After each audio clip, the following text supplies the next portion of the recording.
Hello. 1, 2, 3. All right. Yes.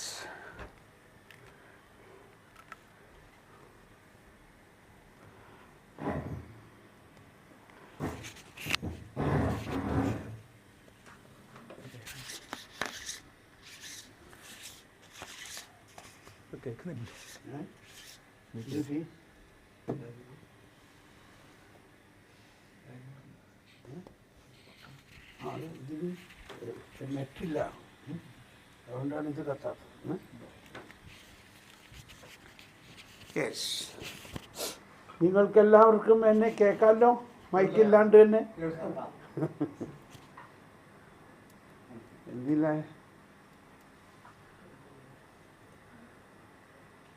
Hello hello 1, 2, 3. Hello hello 1, 2, 3.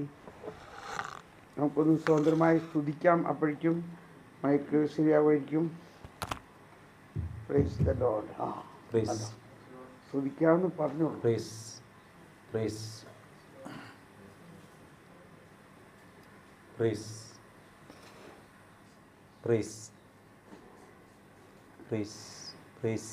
Let the anointing of the Lord come down. Hello hello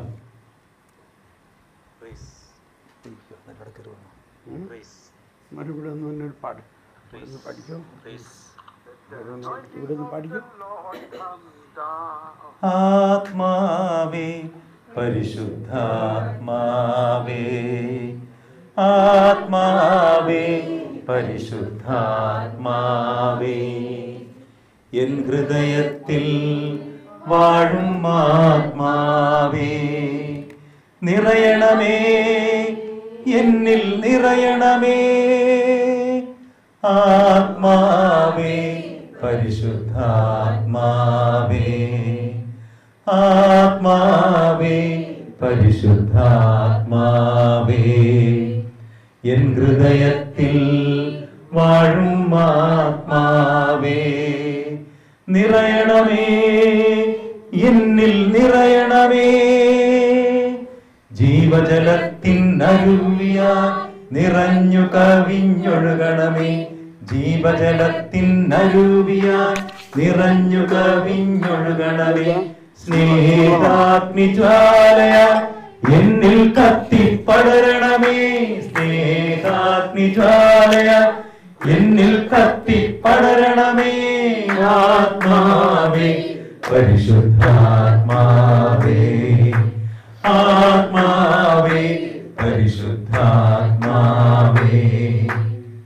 ദൈവത്തിൻ ആലയം ഞാനല്ലോ, ദൈവത്തിൻ കൂടാരം ഞാനല്ലോ, ദൈവത്തിൻ ആലയം ഞാനല്ലോ, ദൈവത്തിൻ കൂടാരം ഞാനല്ലോ.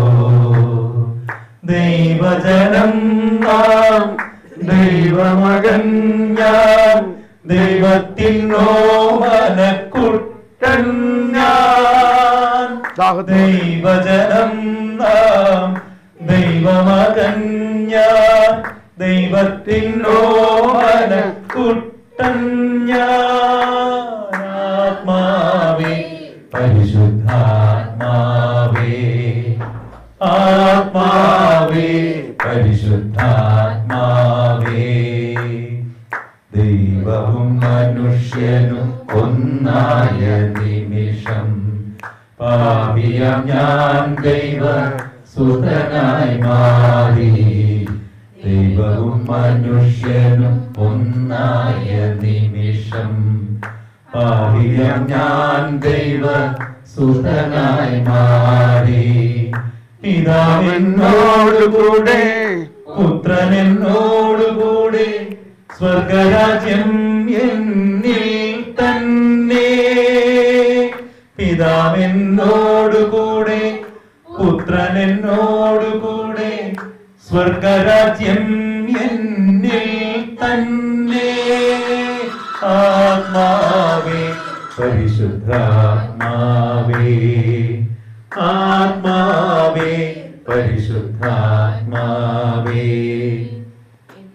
ദൈവാത്മാവെന്നിൽ നിറഞ്ഞപ്പോൾ, ദൈവസ്നേഹം എന്നിൽ ചൊരിഞ്ഞപ്പോൾ, ദൈവാത്മാവെന്നിൽ നിറഞ്ഞപ്പോൾ, ദൈവസ്നേഹം എന്നിൽ ചൊരിഞ്ഞപ്പോൾ, ദൈവാത്മാവെന്റെ ആത്മാവിച്ചു, ആബാപിതാവേ ഞാൻ വിളിച്ചു, ദൈവാത്മാവെന്റെ ആത്മാവിൽ ലയിച്ചു, ആബാപിതാവെന്ന് ഞാൻ വിളിച്ചു, ആത്മാവേ ആത്മാവേ പരിശുദ്ധ. ഇനി നമുക്ക് എഴുന്നേറ്റ് നിന്ന് കൈയടിച്ച് പാടാം. ജീവജലത്തിൻ അരൂപിയായി നിറഞ്ഞു കവിഞ്ഞൊഴുകണമേ, ജീവജലത്തിൻ അരൂപിയായി നിറഞ്ഞു കവിഞ്ഞൊഴുകണമേ, സ്നേഹാഗ്നിജ്വാലയായി എന്നിൽ കത്തിപ്പടരണമേ, സ്നേഹാഗ്നിജ്വാലയായി എന്നിൽ കത്തിപ്പടരണമേ, ജീവജലത്തിൻ അരൂപിയായി നിറഞ്ഞു കവിഞ്ഞൊഴുകണമേ, ജീവജലത്തിൻ അരൂപിയായി നിറഞ്ഞു കവിഞ്ഞൊഴുകണമേ, സ്നേഹാഗ്നിജ്വാലയായി എന്നിൽ കത്തിപ്പടരണമേ, സ്നേഹാഗ്നിജ്വാലയായി എന്നിൽ കത്തിപ്പടരണമേ, ജീവജലത്തിൻ അരൂപിയായി നിറഞ്ഞു കവിഞ്ഞൊഴുകണമേ, ജീവജലത്തിൻ അരൂപിയായി നിറഞ്ഞു കവിഞ്ഞൊഴുകണമേ, സ്നേഹാഗ്നിജ്വാലയായി എന്നിൽ കത്തിപ്പടരണമേ, സ്നേഹാഗ്നിജ്വാലയായി എന്നിൽ കത്തിപ്പടരണമേ, ജീവജലത്തിൻ അരൂപിയായി നിറഞ്ഞു കവിഞ്ഞൊഴുകണമേ, ജീവജലത്തിൻ അരൂപിയായി നിറഞ്ഞു കവിഞ്ഞൊഴുകണമേ,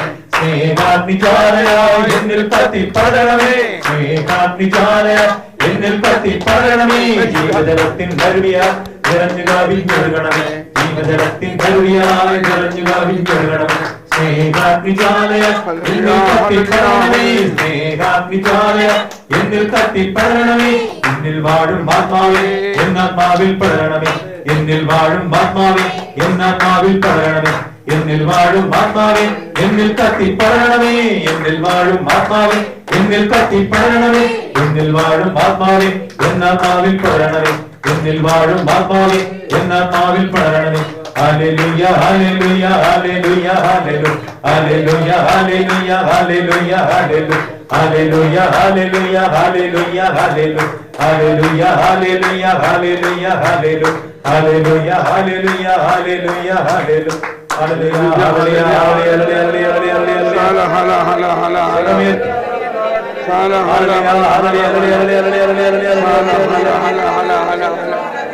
Shala halabala halabala halabala Shala halabala halabala halabala halabala halabala Shala bala halabala halabala Hallelujah hallelujah hallelujah Shala bala halabala halabala halabala എല്ലാവരും ശബ്ദം ഉയർത്തി അതിരം തുറന്ന് Shala halabala halabala Shala bala halabala halabala Hallelujah, hallelujah, hallelujah, hallelujah, hallelujah, hallelujah, hallelujah. എല്ലാവരും അതിരം തുറന്ന് ശ്രദ്ധിക്കുക, അതിരം തുറന്ന്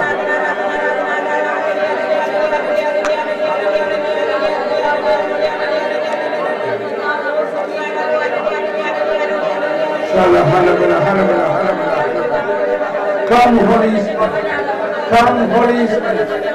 Oh, പരിശുദ്ധാത്മാവേ ഞങ്ങളിൽ നിറയണമേ, ഓ പരിശുദ്ധാത്മാവേ ഞങ്ങളിൽ നിറയണമേ, പരിശുദ്ധാത്മാവേ ഞങ്ങളിൽ വരണമേ, പരിശുദ്ധാത്മാവേ ഞങ്ങളിൽ വരണമേ, ഞങ്ങളിൽ വസിക്കുന്ന പരിശുദ്ധാത്മാവേ, ഞങ്ങളിൽ വസിക്കുന്ന പരിശുദ്ധാത്മാവേ ഞങ്ങളിൽ നിറയണമേ, എല്ലാവരും ഞങ്ങളിൽ നിറയണമേ, ദാഹത്തോടെ പരിശുദ്ധാത്മാവേ.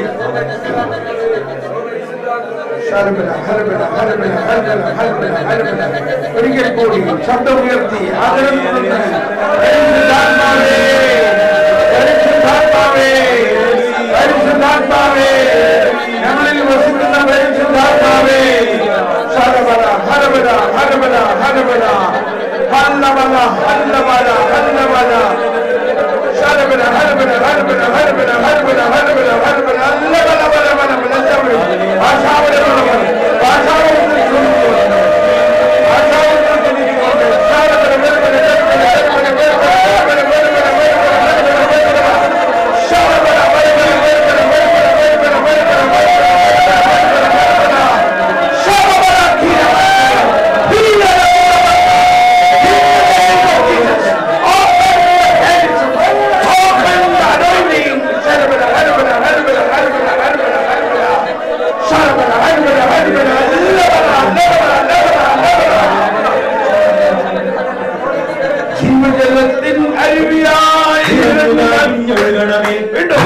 ജീവജലത്തിൻ നരുവിയായി ഉറഞ്ഞു കവിഞ്ഞൊഴുകണമേ.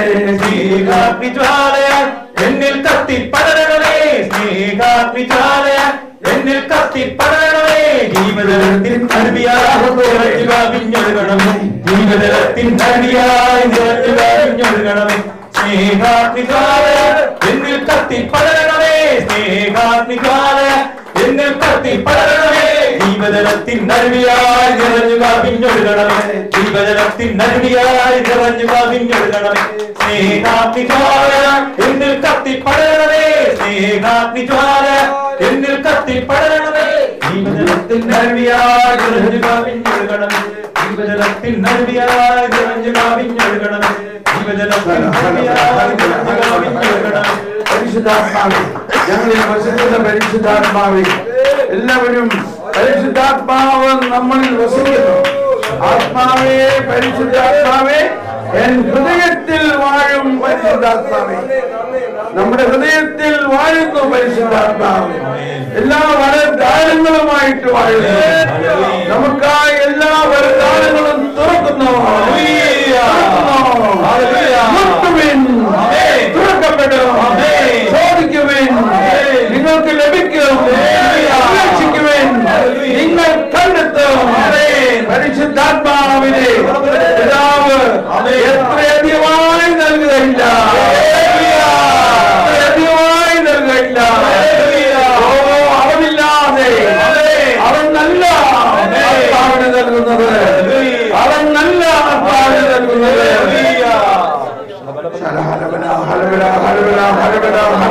പരിശുദ്ധാത്മാവേ, ഞങ്ങളിൽ നിറയണേ. ഞങ്ങളുടെ വരദാനങ്ങൾ തുറക്കണമേ. ഞങ്ങളുടെ വരദാനങ്ങൾ തുറക്കണമേ. ഞങ്ങളുടെ വരദാനങ്ങൾ തുറക്കണമേ.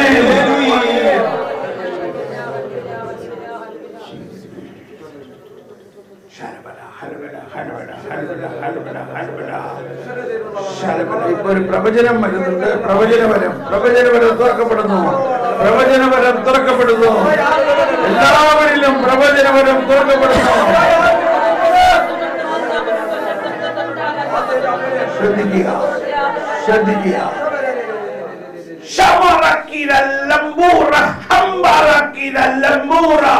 എന്റെ വാത്സല്യഭാചരങ്ങളെ, നിങ്ങളിൽ ഞാൻ മുഴുവനായി വസിക്കുന്നു. ഞാൻ മാത്രമല്ല, പിതാവും പരിശുദ്ധാത്മാവും നിങ്ങളിൽ വസിക്കുന്നു. നിങ്ങളെ ഞാൻ തിരഞ്ഞെടുത്തിരിക്കുന്നു. നിങ്ങളെ ഞാൻ വിളിച്ചിരിക്കുന്നു. നിങ്ങൾ ഓരോരുത്തരിലും വളരെ വലിയ വരദാനങ്ങളുണ്ട്. അവയെല്ലാം ഇന്ന് തന്നെ തുറക്കപ്പെടും. തുറക്കപ്പെടും. നിങ്ങളിൽ എന്റെ തന്നെ അഭിഷേകം ഞാൻ പകരുന്നു. എനിക്കുള്ളതെല്ലാം നിനക്കുള്ളതാണ്. വിശ്വസിക്കുന്നവൻ ഞാൻ ചെയ്ത പ്രവൃത്തികളെല്ലാം ചെയ്യും.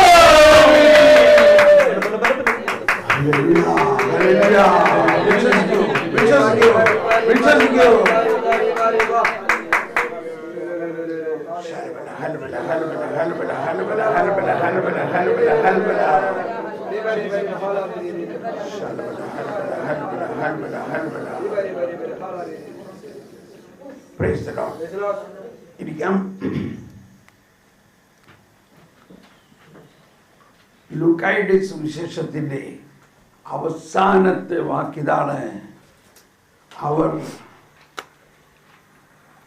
ദൈവത്തെ സ്തുതിച്ചുകൊണ്ട് സദാസമയം ദേവാലയത്തിൽ കഴിഞ്ഞുകൂടി. അവർ ദൈവത്തെ വിളിച്ചു. അവർ ദൈവത്തെ സ്തുതിച്ചുകൊണ്ട് ഒരു ചെറിയ വീഡിയോ, ഈ പറയുന്നത് ഒരു അര മിനിറ്റിൻ്റെ ഒരു വീഡിയോ ആയിട്ട് എടുക്കുക. അത് നീൻ്റെ ഇതിലെടുത്തിട്ട് ഇങ്ങോട്ട് അയച്ചാലും മതി.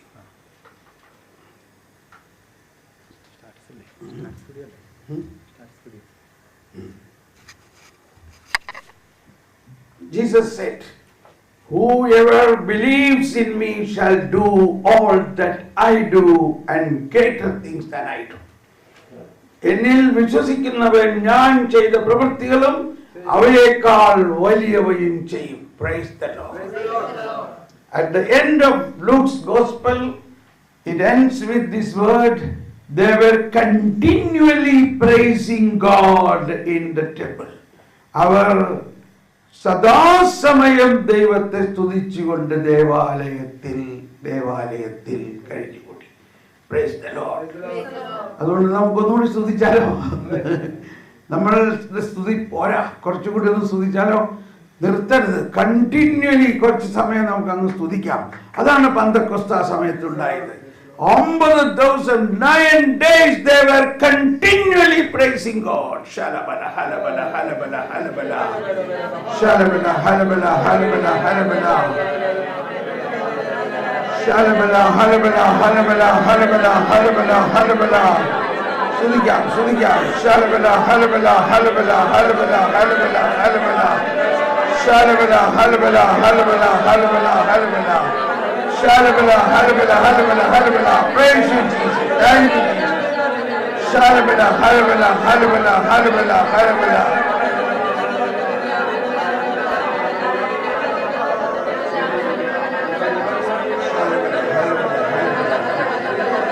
Come Holy Spirit. Come Holy Spirit. Come Holy Spirit. We praise you, Holy Spirit. We adore you, Holy Spirit. We praise you, Jesus. We adore you, Jesus. We praise you, Jesus. We adore you, Jesus. Shalabala halabala halabala halabala halabala halabala. Come Holy Spirit. Come Holy Spirit. Come Holy Spirit. Come Holy Spirit. We praise you, Holy Spirit. We adore you, Holy Spirit. Praise you. Thank you. Chandala halabala halabala halabala halabala. Shalabakira rabula bakara ira labara. Shalabala halabala halabala halabala halabala halabala halabala. Praise the Lord. Praise the Lord. Praise the Lord. Praise the Lord. Praise you, Holy Spirit. Okay.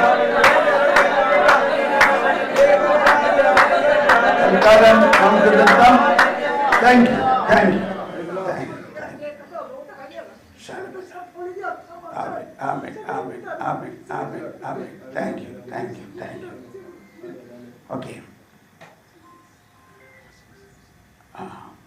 ഇടയ്ക്കിടയ്ക്ക് ഫോണിൻ്റെ music കൂടി ഉണ്ടായാലേ നമുക്ക് ശരിയാവുള്ളൂ, അതുകൊണ്ട് കുഴപ്പമില്ല. അപ്പോൾ ഇനി നമ്മളിപ്പോൾ ആ അപ്പർ റൂമിലാണ്. അപ്പർ റൂമിലെ ഇവിടെ നമ്മൾ അപ്പർ റൂമിലാണ്. അപ്പോൾ പെന്തക്കോസ്തായിൽ ഈ ഈശോയുടെ സ്വർഗാരോഹണത്തിന് ശേഷം ഈശോ പോകുമ്പോൾ പറഞ്ഞു, നിങ്ങൾ പട്ടണം വിട്ടു പോകരുത്, പിതാവിൻ്റെ വാഗ്ദാനമായ പരിശുദ്ധാത്മാവിനെ ലഭിക്കുന്നത് വരെ ആരും പോകരുത്. അതാണ് ഇപ്പം എൻ്റെ മുമ്പിൽ കാണുന്ന വചനം, ലൂക്ക 24:49. ഇതാ എൻ്റെ പിതാവിൻ്റെ വാഗ്ദാനം നിങ്ങളുടെ മേൽ ഞാൻ അയക്കുന്നു. അല്ലോ, ഇതാ എൻ്റെ പിതാവിൻ്റെ വാഗ്ദാനം നിങ്ങളുടെ മേൽ ഞാൻ അയക്കുന്നു എന്ന് പറഞ്ഞ എല്ലാവരും, ഇതാ എൻ്റെ പിതാവിൻ്റെ വാഗ്ദാനം നിങ്ങളുടെ മേൽ ഞാൻ അയക്കുന്നു. ഉന്നതത്തിൽ നിന്ന് ശക്തി ധരിക്കുന്നത് വരെ നഗരത്തിൽ തന്നെ വസിക്കുവിൻ. ഉന്നതത്തിൽ നിന്ന്, എല്ലാവരും ഉന്നതത്തിൽ നിന്ന് ശക്തി ധരിക്കുന്നത് വരെ എല്ലാവരും നഗരത്തിൽ തന്നെ വസിക്കുവിൻ. ആരും പോകരുതേ.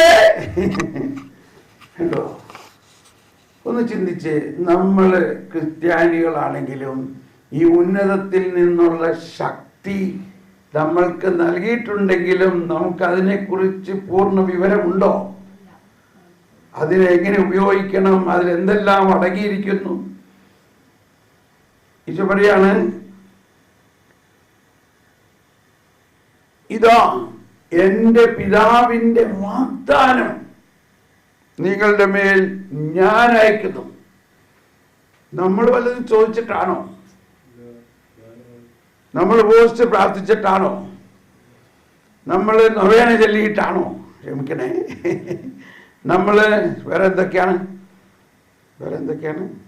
പറഞ്ഞേ? നമ്മൾ എന്തെങ്കിലും ചെയ്തിട്ടാണോ ഇത്? പറയും.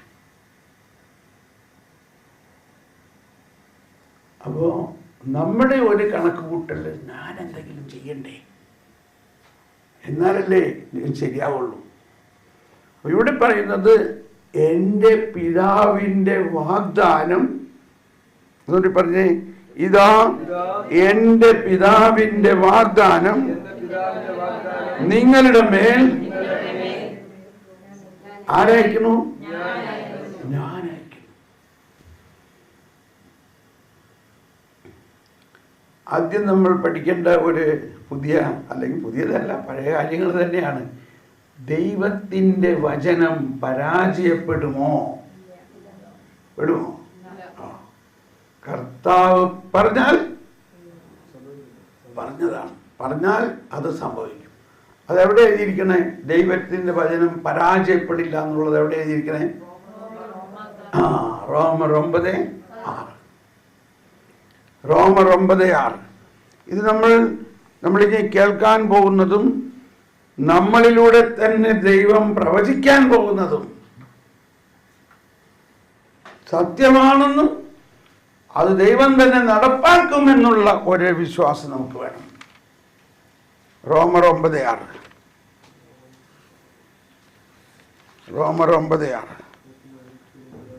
ദൈവത്തിൻ്റെ വചനം ഒരിക്കലും പരാജയപ്പെട്ടിട്ടില്ല. മനസ്സിലായ? മറ്റൊന്ന് 1 പത്രോസ് ആണോ? 1 പത്രോസ് 2:25 ആണോ? 1 പത്രോസ് 2:25 ആണോ? അതായത് പുൽക്കൊടിക്ക് തുല്യം മനുഷ്യൻ്റെ വാക്കുകളും മനുഷ്യരും, എന്നാൽ ദൈവത്തിൻ്റെ വചനമോ? അത് 1 പത്രോസ് അല്ല അല്ലേ? അത് 2 പത്രോസാണ്.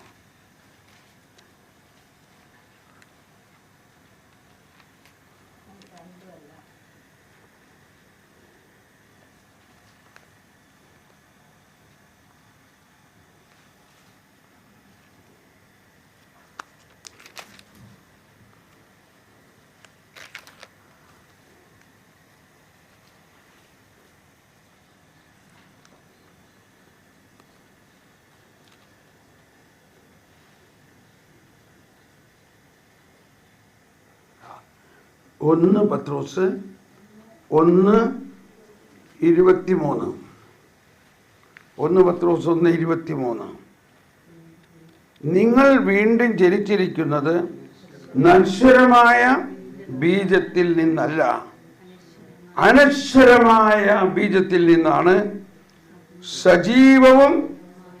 സജീവവും സനാതനവുമായ ദൈവ വചനത്തിൽ നിന്ന്. എന്നിട്ട് എഴുതിയിരിക്കുന്നത് ശ്രദ്ധിക്കണം. എന്തെന്നാൽ മനുഷ്യരെല്ലാം പുൽക്കൊടിക്ക് തുല്യരാണ്. അവരുടെ മഹിമ പുല്ലിൻ്റെ പൂവിന് തുല്യവും. പുൽക്കൊടികൾ വാടിക്കരിയുന്നു, പൂക്കൾ കൊഴിഞ്ഞു വീഴുന്നു. എന്നാൽ എല്ലാവരും പറഞ്ഞേ, എന്നാൽ കർത്താവിൻ്റെ വചനം നിത്യം നിലനിൽക്കുന്നു. ഒന്നുകൂടി ബോധ്യത്തോടെ പറഞ്ഞേ, എന്നാൽ കർത്താവിൻ്റെ വചനം നിത്യം നിലനിൽക്കുന്നു. ആ വചനം തന്നെയാണ് നിങ്ങളോട് പ്രസംഗിക്കപ്പെട്ട സുവിശേഷം.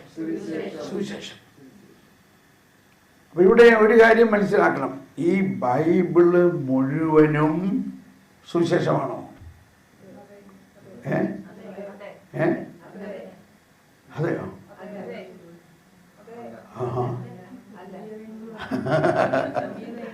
ബൈബിൾ മുഴുവനും സുവിശേഷമാണോ? അല്ല. അപ്പൊ എന്താ സുവിശേഷം? ഒരു minute. Streaming was cancelled. Show, ഇവിടെ നെറ്റ് വർക്ക് ചെയ്യുന്നില്ല. ശരി. അപ്പോൾ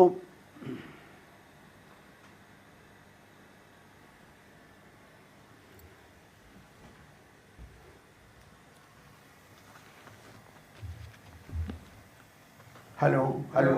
ഓക്കെ, ഒരു പണി ചെയ്യാം. എൻ്റെ മറ്റേ ഫോൺ എന്ത്?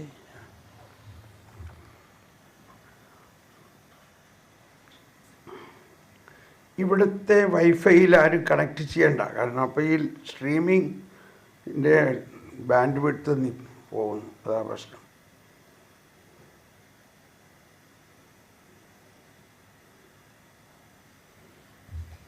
ഇവിടുത്തെ വൈഫൈ ആരും ഉപയോഗിക്കുന്നില്ലല്ലോ.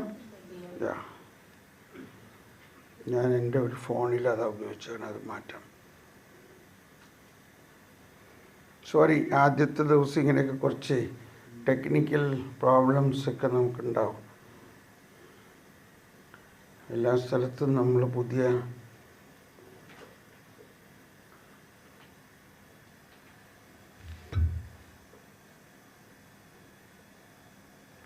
ഓക്കെ. Hello hello. യെസ്.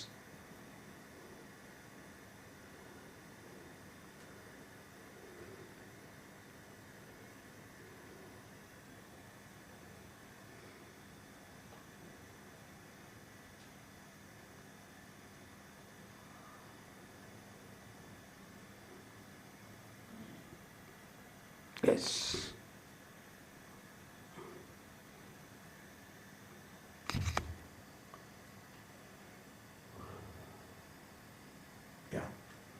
അപ്പം ഈ വായിക്കുമ്പോഴേ സൂക്ഷിച്ച് വായിക്കണം ഓരോ വാക്കുകളും.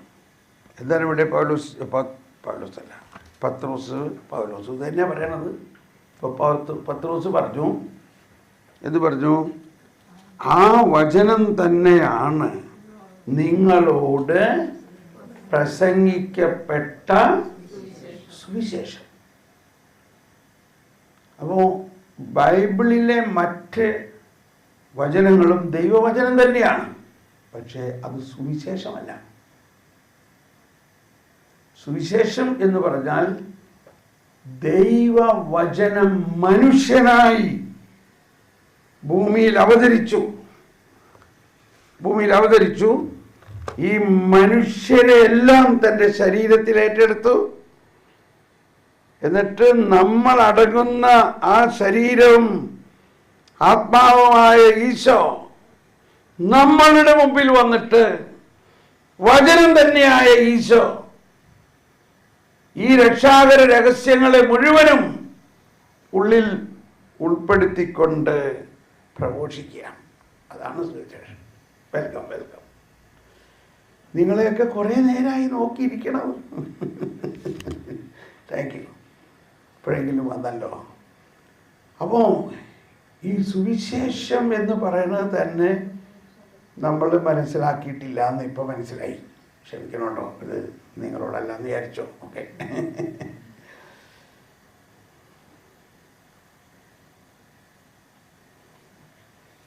അതിനെക്കുറിച്ച് മതബോധന ഗ്രന്ഥത്തിലെ ഒരു വാക്ക് ഞാൻ പറഞ്ഞോട്ടെ, കാരണം ഇത് വലിയൊരു കണ്ടെത്തലാണ്. 127 ഖണ്ഡികയിൽ പറയുന്നുണ്ട്, 127 catechism of the Catholic church. അപ്പോൾ ഈ മതബോധന ഗ്രന്ഥം വളരെ പ്രധാനപ്പെട്ട ഒന്നാണ്. സുവിശേഷങ്ങളുടെയും വചനത്തിൻ്റെ എല്ലാം അന്തരാർത്ഥം സഭയുടെ പ്രബോധനം അനുസരിച്ച് വേണം പഠിക്കാൻ. സഭയുടെ പ്രബോധനം. ചിലർ പറയും, ഞാൻ ബൈബിൾ മാത്രമേ പഠിക്കുള്ളൂ, ബൈബിൾ മാത്രം. വളരെ വലിയ വലിയ ആൾക്കാരും പറയുന്നത് കേട്ടിട്ടുണ്ട്. പക്ഷെ ഇതാണ് പ്രൊട്ടസ്റ്റന്റുകാരുടെ മുദ്രാവാക്യം. പ്രൊട്ടസ്റ്റന്റുകാരുടെ മുദ്രാവാക്യം എന്താ? സോളാ സ്ക്രിപ്ചൂറ, വചനം മാത്രം. എന്നിട്ട് ഓരോരുത്തരും അവരവരുടെ ഇഷ്ടപ്രകാരം വചനം വ്യാഖ്യാനിക്കുന്നു. അതുകൊണ്ട് അവരിപ്പോൾ എത്രായിരം സഭകളായി. എന്നാൽ കത്തോലിക്ക സഭയുടെ ഔദ്യോഗികമായ പ്രബോധനം തന്നെ, അതും പറയട്ടെ, 85 കാറ്റഗിസത്തിൽ 85 പ്രബോധനം പറയുന്നത് ലിഖിത രൂപത്തിലോ പാരമ്പര്യത്തിലോ ഉള്ള ദൈവവചനത്തെ അതിൻ്റെ ആധികാരികമായി വ്യാഖ്യാനിക്കുവാനുള്ള ധർമ്മം സഭയുടെ സജീവ പ്രബോധന അധികാരത്തിന് മാത്രമാണ് നൽകപ്പെട്ടിരിക്കുന്നത്. അപ്പോൾ സഭയിൽ ഒരു പ്രബോധന അധികാരമുണ്ട്, അതിനുള്ള സംവിധാനങ്ങളുണ്ട്. ആരംഭം മുതലേ ഈശോയുടെ പ്രബോധനങ്ങളെ അതുപോലെ സഭ എടുത്ത് അതിനെ വ്യാഖ്യാനിച്ച് പഠിപ്പിക്കുന്നതാണ് കത്തോലിക്ക സഭയുടെ ശൈലി. അതുകൊണ്ടാണ് അപ്പോസ്തല പ്രവർത്തനത്തിൽ 2-ാം അധ്യായം 42-ഉം 46-എല്ലാം പറയുന്നത് അവർ അപ്പോസ്തലന്മാരുടെ പ്രബോധനം, അപ്പം മുറിക്കൽ, കൂട്ടായ്മ, പ്രാർത്ഥന ഇതിൽ ശ്രദ്ധിച്ചു കേട്ടോ. ആദ്യം പറഞ്ഞേക്കണെന്താ? അപ്പോസ്തലന്മാരുടെ പ്രബോധനം. അപ്പോസ്തലന്മാരെന്താ പ്രബോധിപ്പിച്ചത്?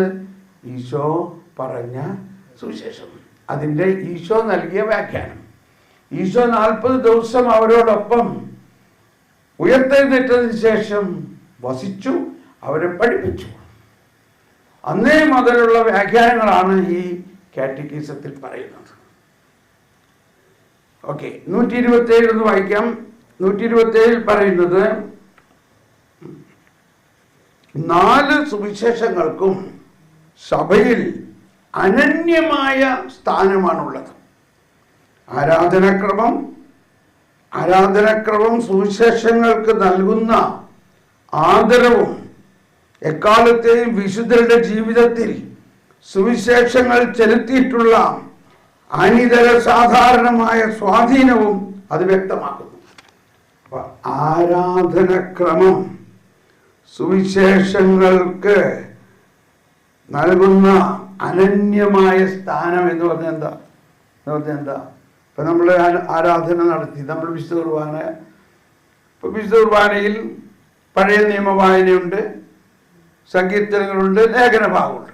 ഇതൊക്കെ നമ്മൾ അൽമായരൊക്കെ വായിക്കും ഇല്ലേ? പക്ഷേ സുവിശേഷം വായിക്കുമ്പോൾ വൈദികൻ ആ 4 സുവിശേഷങ്ങൾ അടങ്ങുന്ന പുസ്തകവുമായിട്ട് മദ്ബഹായിൽ നിന്ന് അതിങ്ങനെ മുഖത്തോട് ചേർത്ത് പിടിച്ച് ഇങ്ങനെ വരുന്നു. അതെന്താ ഇങ്ങനെ മുഖത്തോട് ചേർത്ത് പിടിക്കണേ? അത് ക്രിസ്തുവിൻ്റെ മുഖമാണ്, ക്രിസ്തുവിൻ്റെ ശബ്ദമാണ്. അവിടെ ശുശ്രൂഷി ഉദ്ഘോഷിക്കുന്നു. നമുക്ക് എന്താണ് ശ്രദ്ധാപൂർവം വിശുദ്ധ സുവിശേഷം ശ്രവിക്കാം. അതും ഈശോ തന്നെ പറഞ്ഞിരിക്കുന്ന വാക്കാണ്. ഈശോ പറഞ്ഞിട്ടുണ്ട് ലൂക്കായുടെ സുവിശേഷത്തിൽ, എങ്ങോട്ടായി പോണേന്ന് എനിക്ക് അറിഞ്ഞൂടാ, ഞാനിവിടെ വരദാനങ്ങളെക്കുറിച്ച് പഠിപ്പിക്കാൻ ഉദ്ദേശിച്ചിട്ടാണ് കയറിയത്. പക്ഷേ ഇത് ഒരു ഫണ്ടമെൻ്റലായിട്ട് അറിയണം, നല്ലതല്ലേ അല്ലേ? ലൂക്ക 9:45 ലൂക്ക 9:45 അത് ഇംഗ്ലീഷിലാണ്. Pay attention to what I teach. അത് മലയാളത്തിൽ ആ ഒരു ശക്തിയിലല്ല. 44 ഈ വചനങ്ങൾ നിങ്ങളിൽ ആഴത്തിൽ പതിയട്ടെ എന്നാണ്. അത് ഇംഗ്ലീഷിൽ പറയുന്നത് pay attention to what I teach. ആ വാക്കാണ് ഈ കുർബാനയിൽ സുവിശേഷ വായനയ്ക്ക് മുമ്പ് പറയുന്നത്. എന്താണ്? എല്ലാവരും ശ്രദ്ധയോടെ വിശുദ്ധ സുവിശേഷം ശ്രമിക്കും. അപ്പം അത് മറ്റൊരു റീത്തിൽ, ബൈസന്റൈൻ റീത്തിലാണ് എന്നെ വളരെ ആകർഷിച്ചത്. ബൈസന്റൈൻ റീത്തിൽ ഈ വിശുദ്ധ ലിഖിതങ്ങൾ, ഇതിപ്പോൾ ഞാനൊരു സാമ്പിളായിട്ടൊരു കയ്യിൽ നിന്നൊരു പുസ്തകം എടുത്തുള്ളൂ, അത് വളരെ മനോഹരമായി അലങ്കരിച്ച ഒരു പുസ്തകമാണത്. അതുമായിട്ട് വൈദികൻ ഇങ്ങനെ മദ്ബഹായിൽ നിന്ന് വരും, എന്നിട്ട് അത് ഉയർത്തിയിട്ട് പറയും, Sophia Orti, wisdom be attentive. എനിക്ക് അത് കേൾക്കുമ്പോൾ തന്നെ നമ്മുടെ ആത്മാവിലേക്ക് ഒരു വലിയ കറണ്ട് ഇങ്ങനെ ഒഴുകുന്ന, ഒരു വലിയ സമാധാനം ഒഴുകുന്ന, ഒരു വലിയ ജ്ഞാനം ഒഴുകുന്ന ഒരു അനുഭവമാണ്. ജ്ഞാനം ശ്രദ്ധയോടെ കേൾക്കുവിൻ.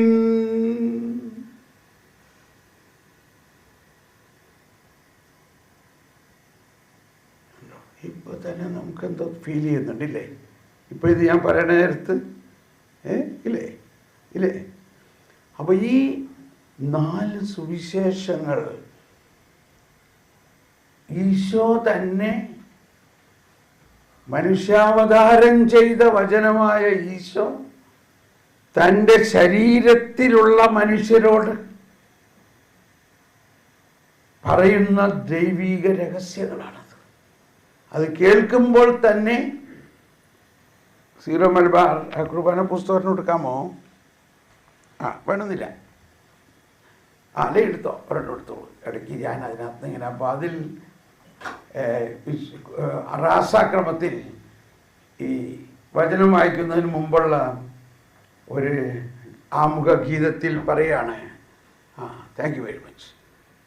മൃദരി ശബ്ദം കേൾപ്പിൽ ജീവൻ നേടും സ്വർഗം പോകും അല്ല, ഡിഫറൻറ്റ്.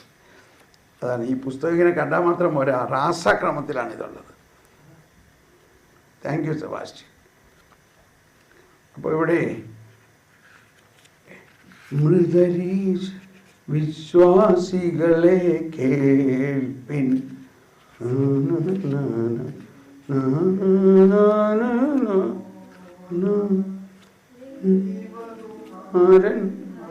ഹലോ ഉണ്ടോ? ദൈവകുമാരൻ എന്ത് ചെയ്തു? നരനായി ഭൂമിയിൽ ഇറങ്ങി. അതായത് നമ്മുടെ സഹോദരനാണെന്ന്. ദൈവകുമാരൻ ആരായി? നമ്മുടെ ഒരു ചേട്ടായി ആയി, നമ്മുടെ സഹോദരനായി, നരനായി വന്ന് നമ്മെ. ഞാൻ ഇത്രയും മാത്രം പറയാം. മൃദരി ശബ്ദം കേൾക്കിൽ ജീവൻ നേടും സ്വർഗം പോകും ചേലിൽ ഇതു നിരസിക്കിൽ ജീവിപ്പവരും മൃതരായി തീരും. നമ്മൾ ആരെങ്കിലും കാണുമ്പോഴേ ഇത് വെച്ചൊന്ന് നോക്ക്, ആ ആളെങ്ങനെ ഇട്ടെന്ന്. ക്ഷമിക്കണം, ചിലവരെ കണ്ടു കഴിഞ്ഞാൽ ഒരു ജീവനുമില്ല, പറയും ഭയങ്കര ഡിപ്രഷനാണ്. ഡിപ്രഷൻ എന്തെന്നാ ഈ ഡിപ്രഷൻ എന്ന് പറഞ്ഞാൽ? ജീവനുണ്ട് എന്നാ ഇല്ല. പണ്ടൊരു സിനിമ ഉണ്ടായിരുന്നു, ഡെഡ് മാൻ വാക്കിംഗ് എന്ന് പറഞ്ഞു. ഏതാണ്ട് ഡെഡ് മാൻ വാക്കിംഗ് മാതിരിയാണ് നമ്മൾ നടക്കുന്നത്. എന്തുകൊണ്ടാണ്? ഈ വചനം ഇല്ലാത്തതുകൊണ്ട്. ഏത് വചനം? മൃദരി ശബ്ദം കേൾപ്പിൽ ജീവൻ നേടും സ്വർഗം പോകും ചേലിൽ ഇത് നിരസിപ്പോർ ജീവിപ്പവരും. അവര് ഡെഡ് മാൻ വാക്കിംഗ്, മൃതരായി തീരും. അപ്പോൾ നമ്മുടെ ജീവിതത്തിൽ ഒരു ദൈവിക ശക്തി പ്രസരിക്കുന്ന ആദ്യ പദ്ധതി ദൈവത്തിൻ്റെ വചനത്തെ ദൈവം നമ്മളിലേക്ക് തന്നുകൊണ്ടാണ്.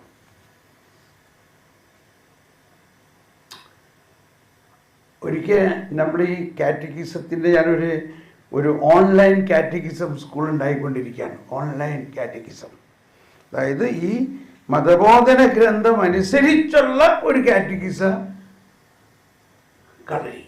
ഇപ്പോഴും നമ്മുടെ കാറ്റഗിസം പഠിപ്പിക്കൽ മതബോധന ഗ്രന്ഥം അനുസരിച്ചിട്ടല്ല, സഭയുടെ രണ്ടാം വത്തിക്കാൻ സൂനഹദോസ് കഴിഞ്ഞിട്ടുള്ള പ്രബോധനത്തിൽ കാറ്റക്കിസത്തിന് മാത്രമായിട്ടൊരു സിനഡ് നടന്നു. എങ്ങനെ കുഞ്ഞുങ്ങളെ പഠിപ്പിക്കണം, എന്ത് പഠിപ്പിക്കണം, പ്രത്യേകിച്ച് രണ്ടാം വത്തിക്കാൻ സൂനഹദോസിൻ്റെ പ്രബോധനങ്ങളെ ഉൾപ്പെടുത്തിക്കൊണ്ട് എന്ത് പഠിപ്പിക്കണം എന്നതിനെക്കുറിച്ച് ഒരു സിനഡ് നടന്നു. ആ സിനഡിന് ശേഷം ഉണ്ടായ പ്രമാണരേഖയാണ് കാറ്റക്കെസി തദന്തേ എന്ന് എഴുതി വെച്ചോ. കാറ്റക്കെസി തദന്തേ, അതായത് മലയാളത്തിൽ അതിന് മതബോധനം ഇന്ന് എന്നാണ്. അതിൻ്റെ മലയാള പരിഭാഷ PDF ആയിട്ട് ആർക്ക് വേണമെങ്കിലും ഞാൻ അയച്ചു തരാം, എൻ്റെ കയ്യിലുണ്ട്. ആ മലയാളം ഇപ്പം എവിടെയും കിട്ടുമെന്ന് തോന്നണില്ല. കാരണം ഔട്ട് ഓഫ് പ്രിന്റ്, ഇതൊന്നും ആരും പ്രിന്റ് ചെയ്ത് വെക്കണില്ല. അതിൽ പറഞ്ഞേക്കുന്ന ഒരു കാര്യം, കാറ്റക്കിസം പഠിപ്പിക്കേണ്ടത് ക്രിസ്തുവിൽ നിന്നാണ് തുടങ്ങേണ്ടത്, സൃഷ്ടിയിൽ നിന്നല്ല. അതാണ്. അപ്പോൾ അതനുസരിച്ചിട്ടാണ് അതിനകത്ത് ഒരുപാട് കാര്യങ്ങൾ പഠിപ്പിക്കുന്നുണ്ട്. ഈ കാറ്റക്കിസം തന്നെ അതിൻ്റെ ബേസിസിലുണ്ടായിട്ടുള്ളതാണ്. ക്രിസ്തു കേന്ദ്രീകൃതത്വം. പക്ഷെ ഇന്നും 60 വർഷം കഴിഞ്ഞിട്ടും സഭയുടെ കാറ്റക്കിസം ഡയറക്ടറേറ്റിൽ അവർ ശരിയാക്കുമായിരിക്കും. അത് ഇപ്പോഴും റിവിഷൻ ചെയ്തിട്ടില്ല. ഇപ്പോഴും നമ്മൾ സൃഷ്ടിയിൽ നിന്നാണ് പഠിക്കുന്നത്. അപ്പോൾ എന്ത് പറയാനാ, നമ്മളാലാവുന്ന നമുക്ക് ചെയ്യാം. അതുകൊണ്ട് പലരും എന്നോട് ചോദിച്ചു, ഇതറിയാവുന്നവർ ബ്രദർ എന്തെങ്കിലും ഒന്ന് ചെയ്യാമോ? പ്രത്യേകിച്ച് നമ്മളുടെ നാടിനുദ്ദേശിച്ചിട്ടല്ല, ഈ യൂറോപ്യൻ രാജ്യങ്ങളിൽ കാറ്റക്കിസമേ ഇല്ല. ഒന്നാലോചിച്ചോ. അപ്പോൾ മാതാപിതാക്കൾ ചോദിക്കാൻ എങ്ങനെ ഞങ്ങൾ കുട്ടികളെ, അങ്ങനെ ജർമ്മൻകാർക്ക് വേണ്ടിയിട്ടാണ് ഞാനത് ആരംഭിച്ചത്. പക്ഷെ അങ്ങനെ ആരംഭിക്കുമ്പോൾ അത് ഇംഗ്ലീഷിലാക്കാണ്ട് ജർമ്മനിലാക്കാൻ പറ്റില്ല. ഇംഗ്ലീഷിലാക്കുമ്പോൾ ഞാൻ തന്നെ അത് ആദ്യം മലയാളത്തിൽ ആക്കണം. അപ്പോൾ ഞാൻ ഉദ്ദേശിച്ച ആദ്യം മലയാളത്തിൽ ഉണ്ടാക്കാം, പിന്നെ അതിൽ ഇംഗ്ലീഷിലാക്കാം, പിന്നെ അങ്ങനെ പണി നടന്നുകൊണ്ടിരിക്കുക. അപ്പം ഞാനതിനകത്ത് ആദ്യത്തെ ക്ലാസ് യേശുവിനെ കുറിച്ചാണ്. 1ാം ക്ലാസ്സിൽ യേശുവിൻ്റെ ജനനത്തെക്കുറിച്ച്. ഇപ്പം വിശദമായിട്ട് പോണില്ല. അതിൽ കുട്ടികളെ ടീച്ചർ പഠിപ്പിക്കുകയാണ്. അപ്പോൾ മാലാഖ വന്നു മറിയത്തിനോട് സന്തോഷ വാർത്ത അറിയിച്ച കാര്യം വീഡിയോ ആയിട്ട് കാണിക്കുന്നു. കുഞ്ഞുങ്ങളെ, നിങ്ങൾ കണ്ടോ? വീഡിയോ കണ്ടിട്ട് എന്തായി? ഇഷ്ടമായോ? ഇഷ്ടമായി ടീച്ചറെ. എന്താ പഠിച്ചതിനകത്ത്? എന്താ അവിടെ നടന്നേ? മാലാഖ മറിയത്തിനോട് പറഞ്ഞു. എന്ത് പറഞ്ഞു? പിന്നെ അതൊക്കെ പറഞ്ഞിട്ട് അതിൽ നിങ്ങൾക്കെന്തെങ്കിലും ചോദിക്കാനുണ്ടോ? അല്ലെങ്കിൽ നിങ്ങൾക്ക് എന്ത് മനസ്സിലായി? മാലാഖേനെ മനസ്സിലായി. എന്താണ് മാലാഖയുടെ പേര്? ഇങ്ങനെയൊക്കെ എടുത്തിട്ട് പിന്നെ ഞാൻ വരുന്നത്, നീ അവനെ യേശു എന്ന് പേരിടണം. യേശു എന്ന പേരിന്റെ അർത്ഥം എന്താണ്? അത് ഞങ്ങൾക്കറിയില്ല. അത് പഠിപ്പിക്കാന്നുള്ളതല്ലേ കാറ്റക്കിസം. യേശു എന്ന പേര് ഒരു എബ്രായ പദമാണ്. അത് യേശു. യേശു എന്ന പേരിന്റെ അർത്ഥം ദൈവം രക്ഷിക്കുന്നു. അപ്പൊ ഞാൻ നിങ്ങളോട് ചോദിക്കലില്ല കേട്ടോ, വെറുതെ അബദ്ധമായിട്ട് സംഭവിക്കണ്ട. യേശു എന്ന പേരിന്റെ അർത്ഥം എന്താണ്? ദൈവം രക്ഷിക്കുന്നു. അപ്പൊ അതിനോടൊപ്പം എനിക്ക് ഇങ്ങനെ കൂടി എഴുതാൻ തോന്നി. വേറൊരു എബ്രായ പദമാണ് ബൈബിളിന്റെ 1-ാം അധ്യായത്തിൽ തന്നെ ഉള്ളത്. അതെന്താണ്? ആരെങ്കിലും പറയാമോ? സമയം കഴിച്ചു, കമ്പ്യൂട്ടർ ക്ലോസ് ആയി, നിങ്ങളെല്ലാവരും തോറ്റു.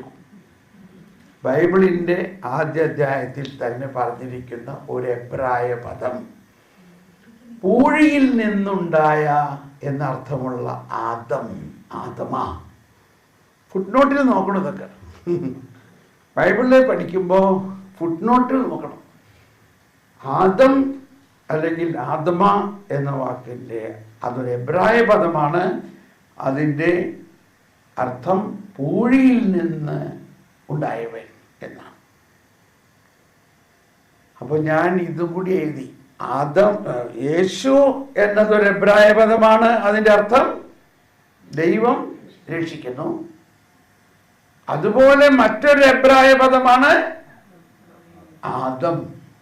അത് പൂഴിയിൽ നിന്ന് ആദമ എന്ന വാക്കിൽ നിന്നാണ്. അപ്പോൾ ഞാൻ ഈ ആദ്യത്തെ എപ്പിസോഡ് വീഡിയോ മാതിരിയാക്കി ചെയ്തു കേട്ടോ. സാമ്പിളായിട്ടൊരു ടെസ്റ്റ് ഡോസായിട്ട് ചെയ്തിട്ട് നമ്മുടെ ഗ്രൂപ്പിലുള്ള കുറേ കാറ്റഗിസം ടീച്ചേഴ്സിനെയും മാതാപിതാക്കളെയും ഇത് കാണിച്ചിട്ട് ഒരു അഭിപ്രായം അറിയാൻ വേണ്ടി നമ്മൾ ആദ്യമായിട്ട്. കാരണം ഈ കുഞ്ഞുങ്ങളുള്ള ഇപ്പോൾ ഏഞ്ചൽസ് ആർമി പോലെയുള്ള 6, 7, 8, 9, 10 കുട്ടികളുള്ളവരാണ്. അവരുടെ അഭിപ്രായം എന്നറിയണ്ടേ. അപ്പോൾ കുറച്ച് മാതാപിതാക്കൾ പറഞ്ഞു വളരെ നന്നായിട്ടുണ്ട്, ഇതൊക്കെ പിള്ളേർ ഈ കാലത്ത് പഠിക്കണം. ചിലർ പറഞ്ഞു ബ്രദറേ ഇത്തിരി കഠിനമായി പോയി, ഇതവർക്ക് മനസ്സിലാവില്ല എന്ന് പറഞ്ഞു. അവർക്ക് മനസ്സിലാവില്ല. അപ്പോൾ ഞാനാകെ ദൈവമേ ഇത്രയും പ്രാർത്ഥിച്ച് ഇത്രയും കഷ്ടപ്പെട്ടത് ഉണ്ടാക്കിയിട്ട് മാതാപിതാക്കൾ തന്നെ പറയണത് അവർക്ക് മനസ്സിലാവില്ല എന്ന് പറഞ്ഞാൽ.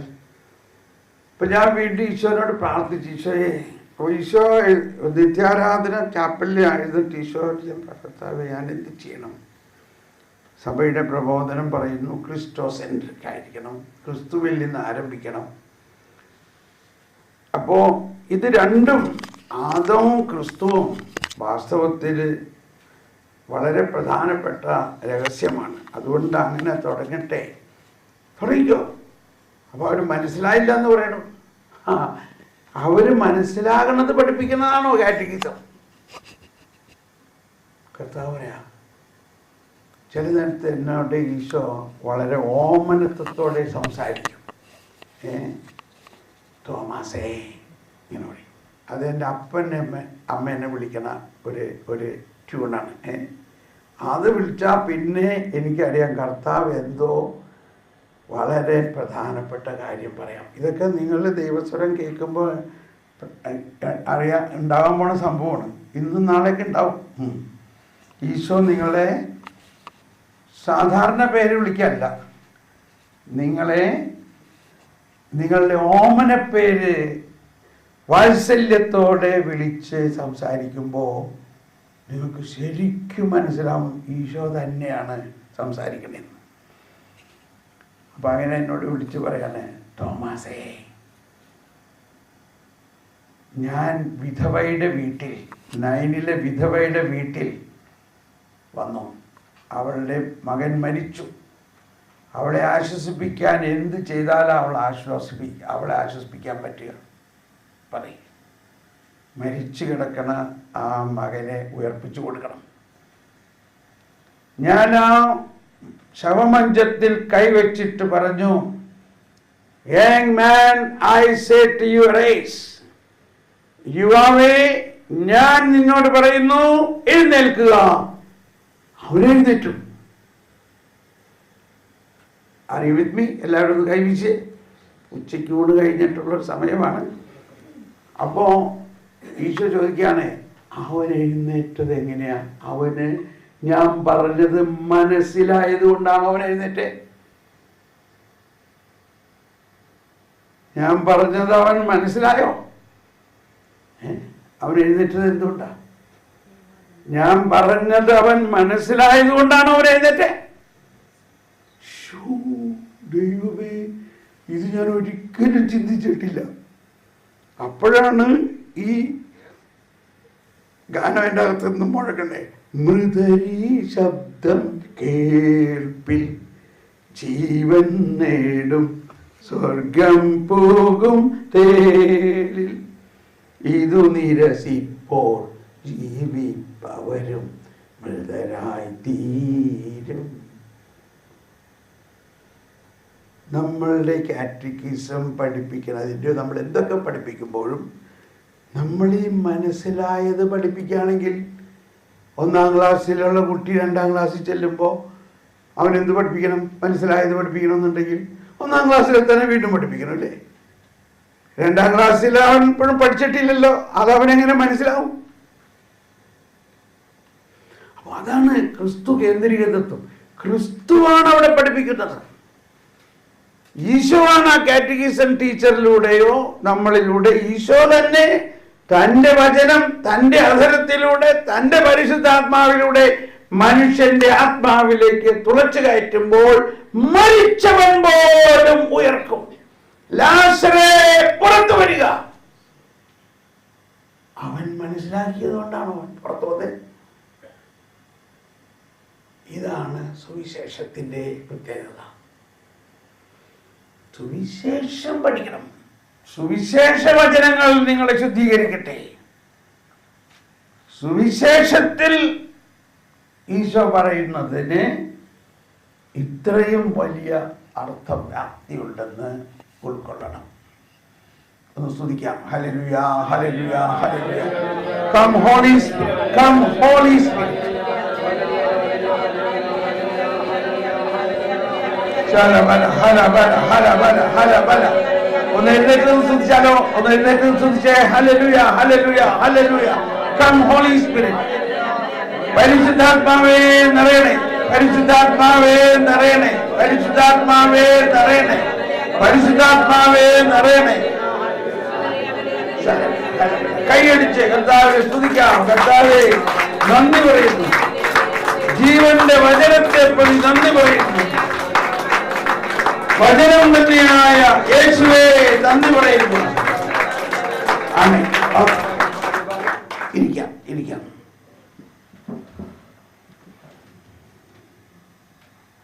ഓക്കെ.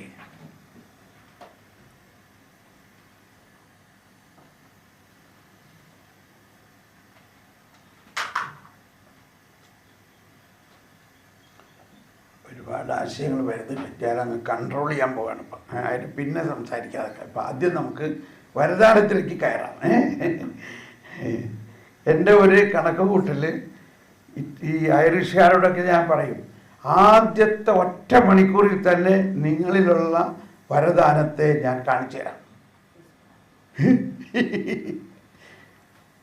അത് സംഭവിക്കുകയാണ്. സംഭവിച്ചിട്ട് ഇവരങ്ങ് അസ്റ്റോണിഷ്ഡ്. ജർമ്മൻ വാക്കോട്ടം പഠിച്ചാലോ?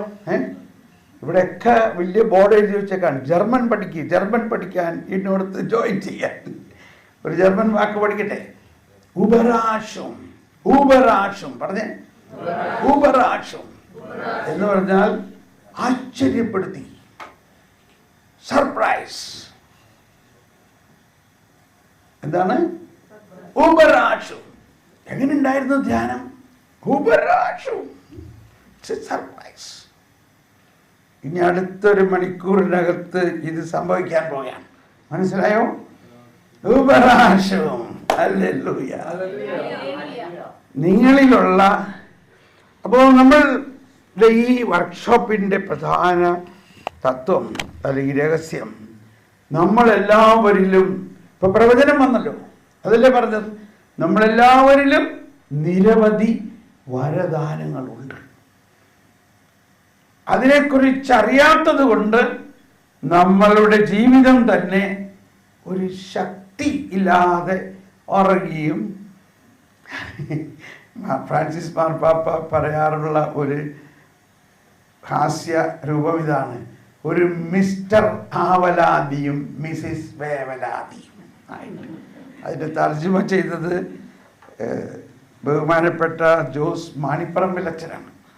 വളരെ വിദഗ്ധനായ, എങ്ങനെ ഇറ്റാലിയനിൽ നിന്ന് ഈ വാക്ക് അദ്ദേഹത്തിന് പിടികിട്ടിയെന്ന് നമുക്കറിയില്ല. സംഭവം ശരിയല്ലേ? നമ്മളെങ്ങനെയാണ് ഒരു മിസ്റ്റർ ആവലാതിയും ഒരു മിസിസ് വേവലാതി. രാവിലെ എഴുന്നേറ്റാൽ എന്താണ് ഇന്ന് ആകുലപ്പെടാനുള്ളതെന്ന് അന്വേഷിക്കുക, അതിനെക്കുറിച്ച് കുറച്ച് പരിതപിക്കുക, കുറച്ച് അങ്ങോട്ടും ഇങ്ങോട്ടും പറയുക, എന്നിട്ട് ഭർത്താവിനോട് 2 ദേഷ്യപ്പെടുക. നിങ്ങൾ എന്ത് വിചാരിച്ചോട്ടെങ്കിലും ഇരിക്കണേ, ആ പെണ്ണിന് കല്യാണം കഴിക്കാറേ, എന്നിട്ട് നിങ്ങളുടെ കയ്യിൽ എന്തുണ്ട്?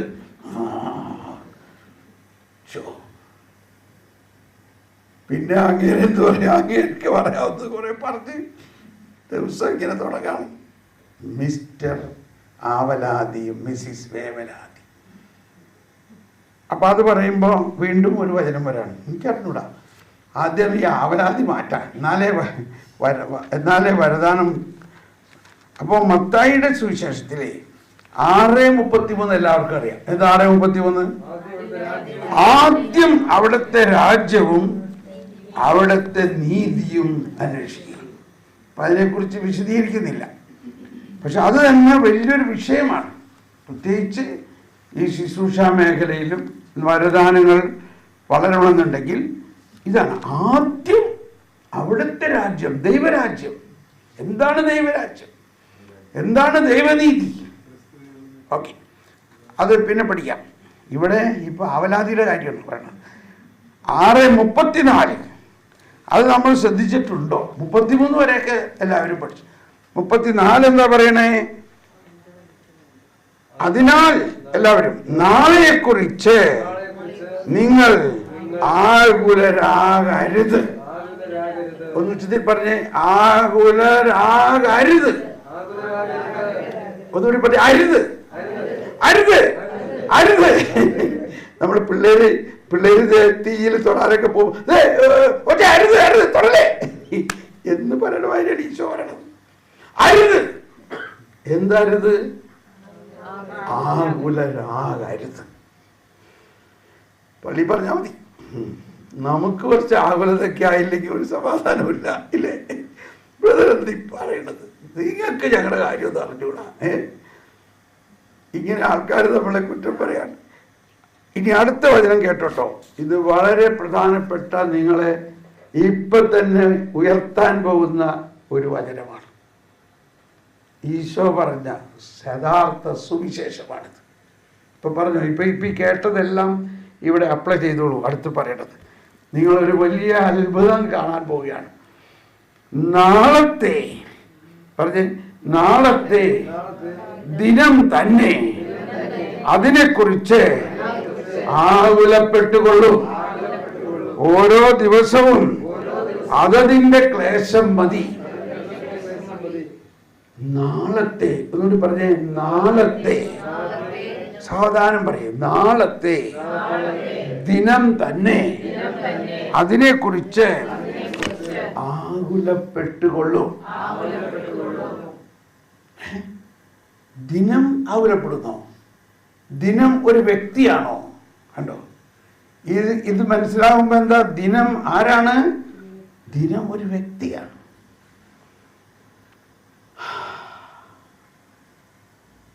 നമ്മൾ പലയിടത്തും കേട്ടിട്ടുള്ളതാണ്. വെളിപാട് പുസ്തകത്തിൽ 1:8 പറയുന്നു, ആയിരിക്കുന്നവനും ആയിരുന്നവനും വരാനിരിക്കുന്നവനും സർവശക്തനുമായ ദൈവം പരിശുദ്ധൻ, ആദിയും അന്തവുമാണ്. എബ്രായ ലേഖനം 13:8 പറയുന്നു, ക്രിസ്തു ഇന്നലെയും ഇന്നും എന്നും ഒരാൾ തന്നെ. അപ്പൊ ആരാണ് ഇന്നലെ? ആരാണ് ഇന്ന്? ആരാണ് നാളെ? നാളെ എന്ന് പറയുന്ന ആള് ഇന്ന് തന്നെയാണ്. ഇന്നെന്ന് പറഞ്ഞാൽ ആരാ? അനാദി മുതലേ അനന്തത വരെ അവിടുന്ന് ദൈവമാണ്. ദൈവം എന്ന് പറഞ്ഞാൽ നമ്മൾ ഉദ്ദേശിക്കണമാതിരി ഒരു സമയപരിധിയിലുള്ള ആളല്ല, സമയത്തിന് അതീതനാണ്. അപ്പൊ ആ ദൈവത്തെക്കുറിച്ച് മനസ്സിലാക്കുമ്പോൾ, അപ്പൊ ഇതെല്ലാം ശരിക്കും വരദാനത്തിന് ആവശ്യമുള്ള കാര്യമാണ്. നമ്മളിൽ ദൈവമുണ്ട്, ദൈവം നമ്മളോട് സംസാരിക്കുന്നുണ്ടെങ്കിലും അതിൻ്റെ മനസ്സിലാക്കൽ, ഇത് 90-ാം സങ്കീർത്തനമാണ്. 90-ാം സങ്കീർത്തനം. പർവ്വതങ്ങൾക്ക് രൂപം നൽകും മുൻപ് ഭൂമിയും സ്വർഗവും സൃഷ്ടിക്കപ്പെടും മുമ്പ് അനാദി മുതലേ അനന്തത വരെ, ഫ്രം എറ്റേണിറ്റി ടു എറ്റേണിറ്റി. അപ്പൊ ഞാൻ മനസ്സിലാക്കാൻ വേണ്ടി ഒരു വാക്ക് ഉപയോഗിക്കുകയാണ്, ഹീസ് വൺ പീസ്. ഇപ്പൊ നമ്മൾ കടയിൽ പോകുമ്പോൾ ഒരു റോള് തുണി എടുത്തേക്കാണ്. നമുക്ക് ഒരു ബ്ലൗസിൻ്റെ തുണി മതി, അല്ലെങ്കിൽ പാവാടയ്ക്ക് തുണി മതി, നമുക്കൊരു ഷർട്ടിൻ്റെ തുണി മതി, കട്ട് ചെയ്ത് തരാമല്ലോ. പക്ഷെ ആ റോള് എടുക്കണ കാണുമ്പോഴേ ഇതിങ്ങനെ എൻഡ്ലെസ് ആയിട്ട് കിടക്കാണില്ലേ? അങ്ങനെ ഒന്ന് ചിന്തിച്ചേ. അപ്പൊ ആരാണ് ദൈവം? ദൈവം എൻഡ്ലെസ്, ഒരു ആദ്യമില്ല അന്തവുമില്ലാത്ത ഒരു വൺ റോൾ അല്ലെങ്കിൽ ഒരു വൺ പീസ്. നമുക്ക് ചിന്തിക്കാൻ പറ്റുമോ? നമുക്ക് മനസ്സിലാക്കാൻ പറ്റുമോ? അതാണ് അനാദി മുതലേ അനന്തത വരെ അവിടുന്ന് ദൈവമാണ്. അതുകൊണ്ടാണ് ഈശോ പറഞ്ഞത്, പാമ്പുകൾക്ക് മാളമുണ്ട്, പറവകൾക്ക് ആകാശമുണ്ട്, മനുഷ്യപുത്രന് തല ചായ്ക്കാൻ മണ്ണിൽ ഇടമില്ല. അതായത് മണ്ണിൽ, ഭൂമിയിൽ മനുഷ്യപുത്രന് തലചായ്ക്കാൻ പറ്റില്ല. പിന്നെ എവിടെ തലചായ്ക്കും? എവിടെ ചായ്ക്കും? ഈശ്വരനെ തേടി ഞാൻ അലഞ്ഞു, കടലുകൾ കടന്നു ഞാൻ തിരഞ്ഞു, അവിടെയുമില്ലിവിടെയുമില്ലീശ്വരൻ, വിജനമായ ഭൂവിലുമില്ലീശ്വരൻ. എവിടെയാണ് ഈശ്വരന്റെ കാൽപ്പാടുകൾ? ഭൂവിലൊക്കെ ഞാൻ തേടി കണ്ടില്ല. ഓക്കെ, പിന്നെ കുറെ കഴിഞ്ഞിട്ട് അവസാനം എന്നിലേക്ക് ഞാൻ തിരിഞ്ഞു, അവിടെയാണ് ഈശ്വരന്റെ വാസം. കണ്ടോ? അപ്പൊ ഈ ഭൂമിയിൽ മുഴുവനും വസിക്കാൻ പറ്റാത്ത ആൾക്ക് എവിടെ വസിക്കാം? മനുഷ്യന്റെ ആത്മാവിൽ വസിക്കാം. മനുഷ്യന്റെ ആത്മാവിലാണ് ദൈവത്തിന്റെ വാസസ്ഥലം. അപ്പോൾ ഇന്ന് എന്ന് പറയുന്നത് ഈശോ തന്നെയാണ്. അതാണ് ഇതെല്ലാം ഞാൻ പറയുമ്പോൾ എൻ്റെ ബാക്ക്ഗ്രൗണ്ടിൽ വിശുദ്ധ അഗസ്തീനോസിൻ്റെയും പ്രബോധനമാണ്. ഇപ്പൊ ഞങ്ങൾ ഈ സങ്കീർത്തന ധ്യാനത്തിൽ 2-ാം സങ്കീർത്തനത്തിൽ പഠിച്ചു. 2-ാം സങ്കീർത്തനത്തിൽ ഈശോയുടെ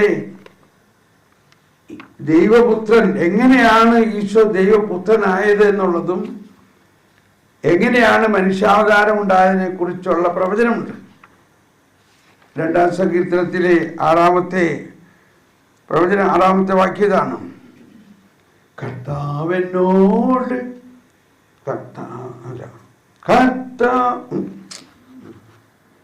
നീ എൻ്റെ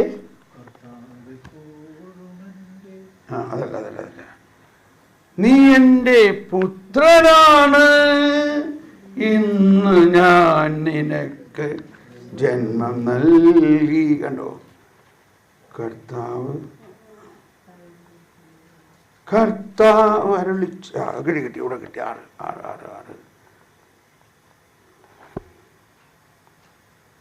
കർത്താവിൻ്റെ കൽപ്പന ഞാൻ വിളംബരം ചെയ്യും, അവിടുന്ന് എന്നോട് അരുളി ചെയ്തു, നീ എൻ്റെ പുത്രനാണ്, ഇന്നു ഞാൻ നിനക്ക് ജന്മം നൽകി.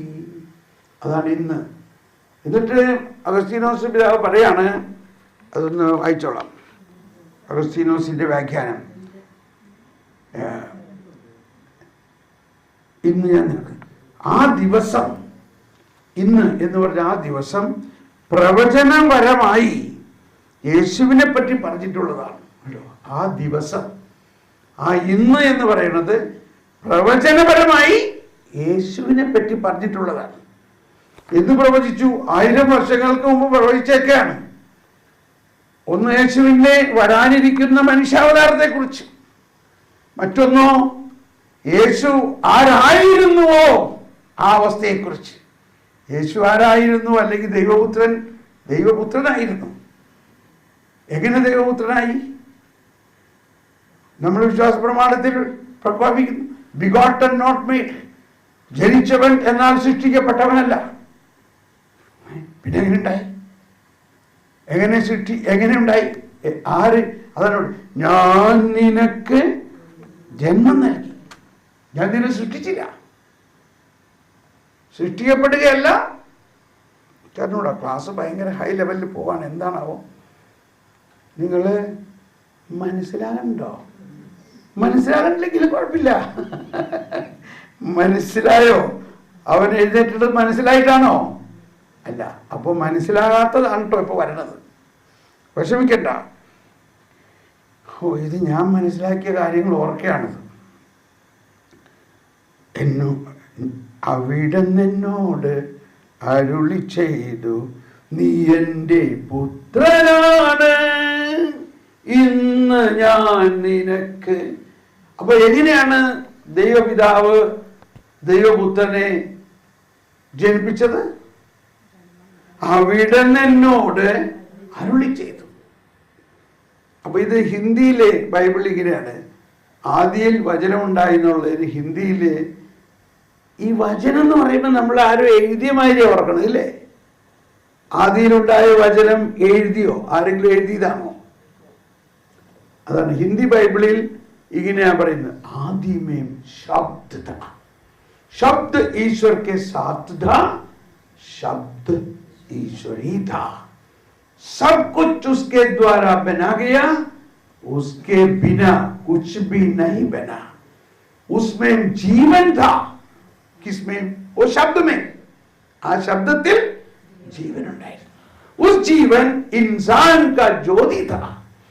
उस ज्योति अंधकार में चमकती है, अंधकार उसको नहीं बुझा सका. അപ്പോൾ ആ ആദിയിൽ ഉണ്ടായ ശബ്ദം, പിതാവിന്റെ ശബ്ദം, പിതാവ് ഇങ്ങനെ ശബ്ദിക്കുകയാണ്, നീ എന്റെ പുത്രനാണ്, ഇന്ന് ഞാൻ നിനക്ക് ജന്മമേകി എന്ന് ശബ്ദിച്ചപ്പോ അതാണ് അവിടെ പറയുന്നത്, കർത്താവിൻ്റെ കൽപ്പന ഞാൻ വിളംബരം ചെയ്യും. വിളംബരം എന്ന് പറഞ്ഞാൽ പ്രഖ്യാപിക്കും. പ്രഖ്യാപിക്കുമ്പോൾ അത് സംഭവിക്കാം. ഉദാഹരണത്തിന് പ്രകാശമുണ്ടാകട്ടെ, പ്രകാശമുണ്ടായി. ഈ സസ്യലതാദികളും മരങ്ങളും കായ്കനികൾ ഉണ്ടാക്കട്ടെ, കായ്കനികളുണ്ടായി. ഈ ജലത്തിൽ മത്സ്യങ്ങൾ ഉണ്ടാകട്ടെ, മത്സ്യങ്ങളുണ്ടായി.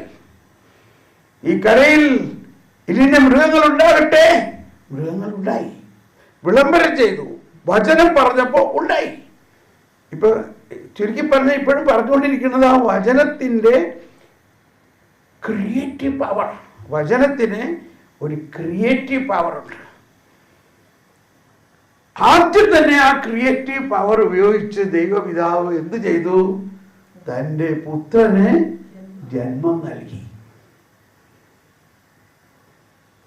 ആ പുത്രൻ എങ്ങനെ ഇരിക്കും? ആ പുത്രനിൽ എന്തെല്ലാം ഉണ്ട്? പിതാവിനെ പോലെ തന്നെ. എന്നെ കാണുന്നവർ പിതാവിനെ കാണും. എന്നാൽ ഞാൻ പിതാവല്ല, പിതാവ് പുത്രനല്ല. പുത്രൻ പിതാവിൽ നിന്ന്.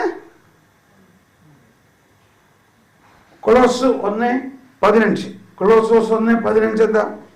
കൊളോസോസ് 1:15.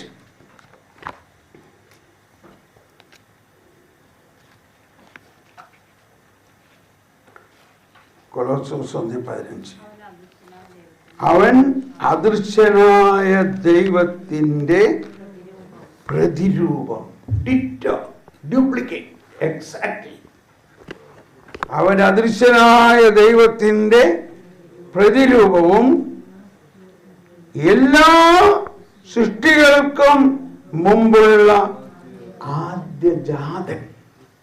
സൃഷ്ടിയതല്ല, എല്ലാ സൃഷ്ടികൾക്കും മുമ്പുള്ള ആദ്യ സൃഷ്ടിയല്ല, ആദ്യ ജാതൻ. അവനെ ജനിപ്പിച്ചു, സൃഷ്ടിക്കപ്പെട്ടതല്ല. അതാണ് വിശ്വാസ പ്രമാണം. ഓക്കെ, അപ്പോൾ നമുക്ക് എവിടേക്കാ പോണേന്ന് എനിക്കറിയില്ല. ഒന്ന് സ്തുതിക്കാം. പരിശുദ്ധാത്മാവേ സഹായിക്കണേ, സഹായിക്കണേ.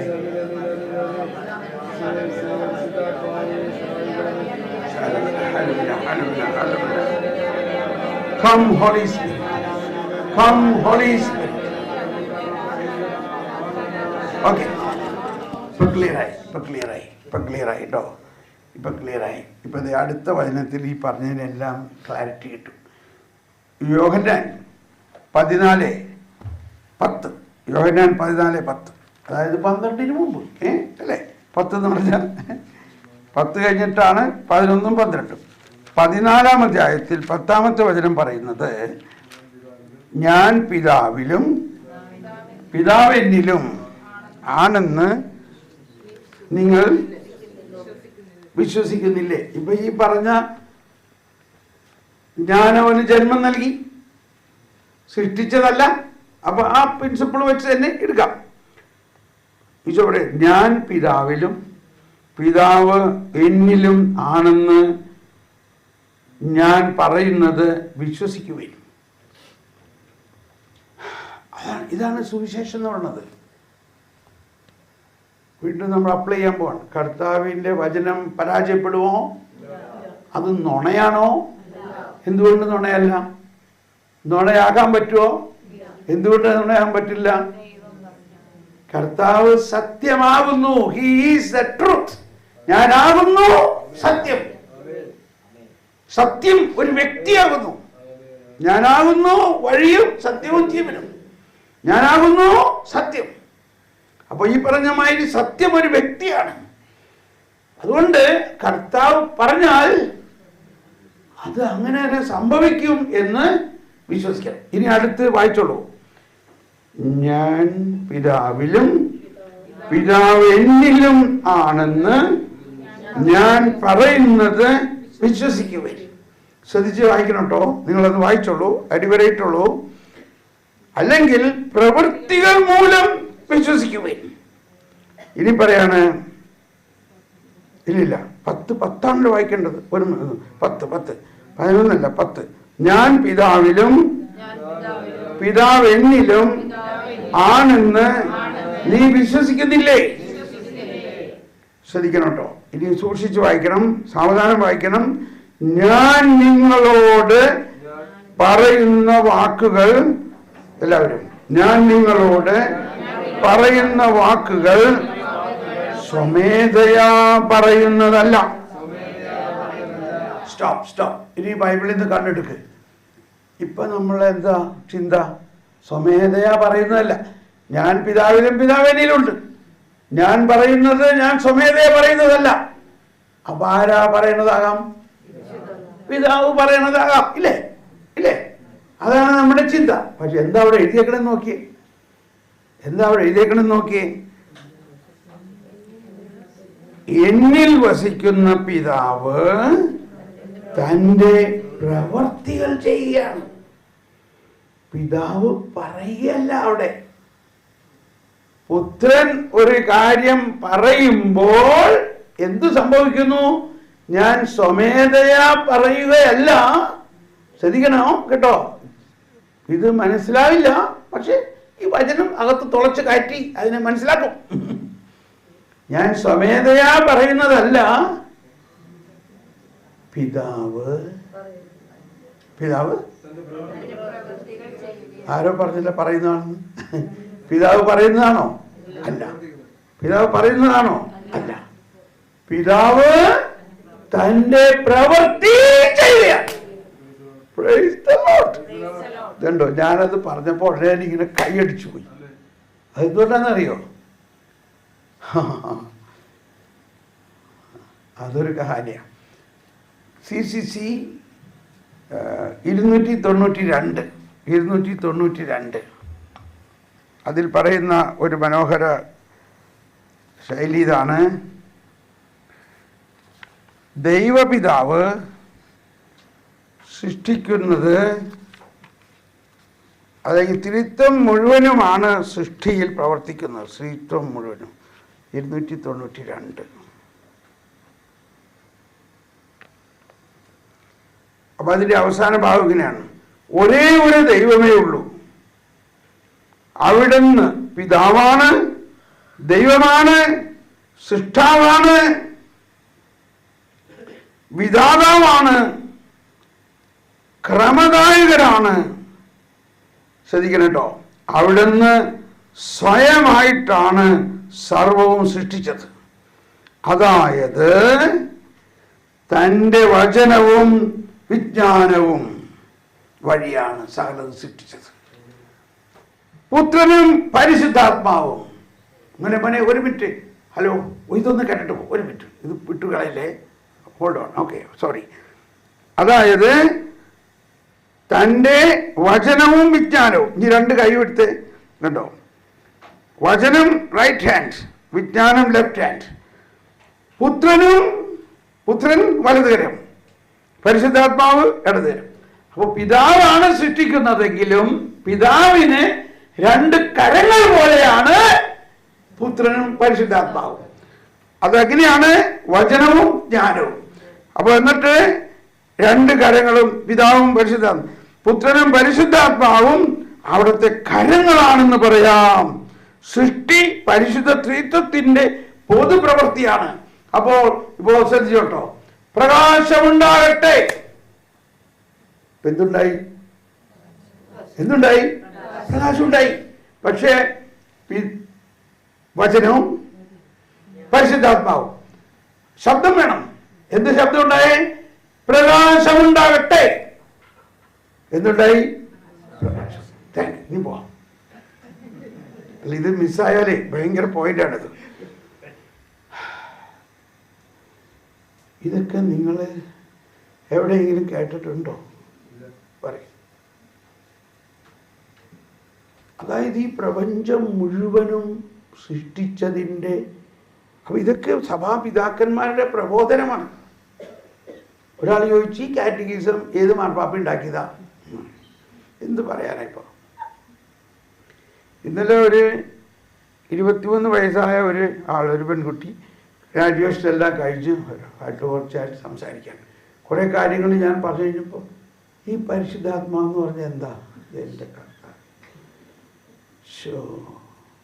മനസ്സിലായോ? പാവം, ഞാൻ അതിനോട് ഇതിന് വരാൻ പറഞ്ഞിട്ട് വന്നില്ല. ഗ്രാജുവേഷൻ കഴിച്ചു. അപ്പൊ എന്താണ് ഇത്രയും നാള് നമ്മൾ പഠിച്ചത്?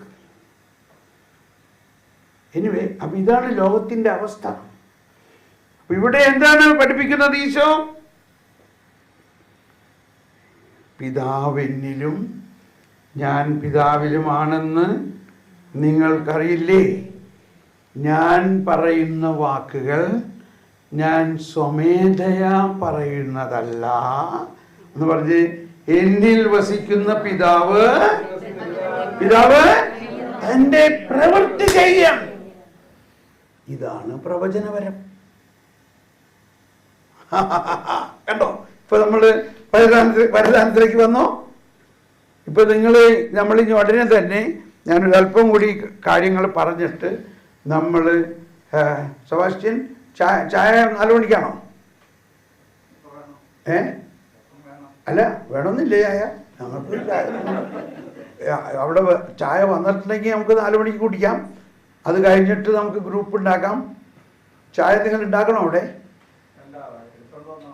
എടുത്തോണ്ട് വന്നാൽ മതി. എന്നാൽ കൊണ്ടുപോരെ. ഒരു 4-4:30 കുടിച്ചില്ലെങ്കിൽ ശരിയാവില്ലല്ലോ. 4:15. Okay, very good, correct time. Okay, ചായയും കടിയും ഇല്ലേ? ഓക്കെ, ശ്രദ്ധിക്കണം കേട്ടോ. അപ്പം നമ്മളുടെ പ്ലാനിങ് ഇതാണ്. നമ്മൾ അതിനു മുമ്പ് ഞാൻ ഈ പറയാൻ പോണത് അടുത്ത വർക്ക്ഷോപ്പിലേക്കുള്ള പ്ലാനിങ് ആണ്. എന്നിട്ട് ചായ കുടിച്ച് വന്നിട്ട് നമ്മൾ ആ വർക്ക്ഷോപ്പ് ചെയ്യും. അപ്പം ഇങ്ങനെയാണ് നമ്മളിൽ എല്ലാവരിലും. അതാണ് അടുത്ത വചനം. ഓ, ഇപ്പം 4:12, 4:11 അല്ല, 14:11, 14:12 എന്താ പറയണേ? സത്യം സത്യമായി ഞാൻ നിങ്ങളോട് പറയുന്നു. വായിച്ചോ.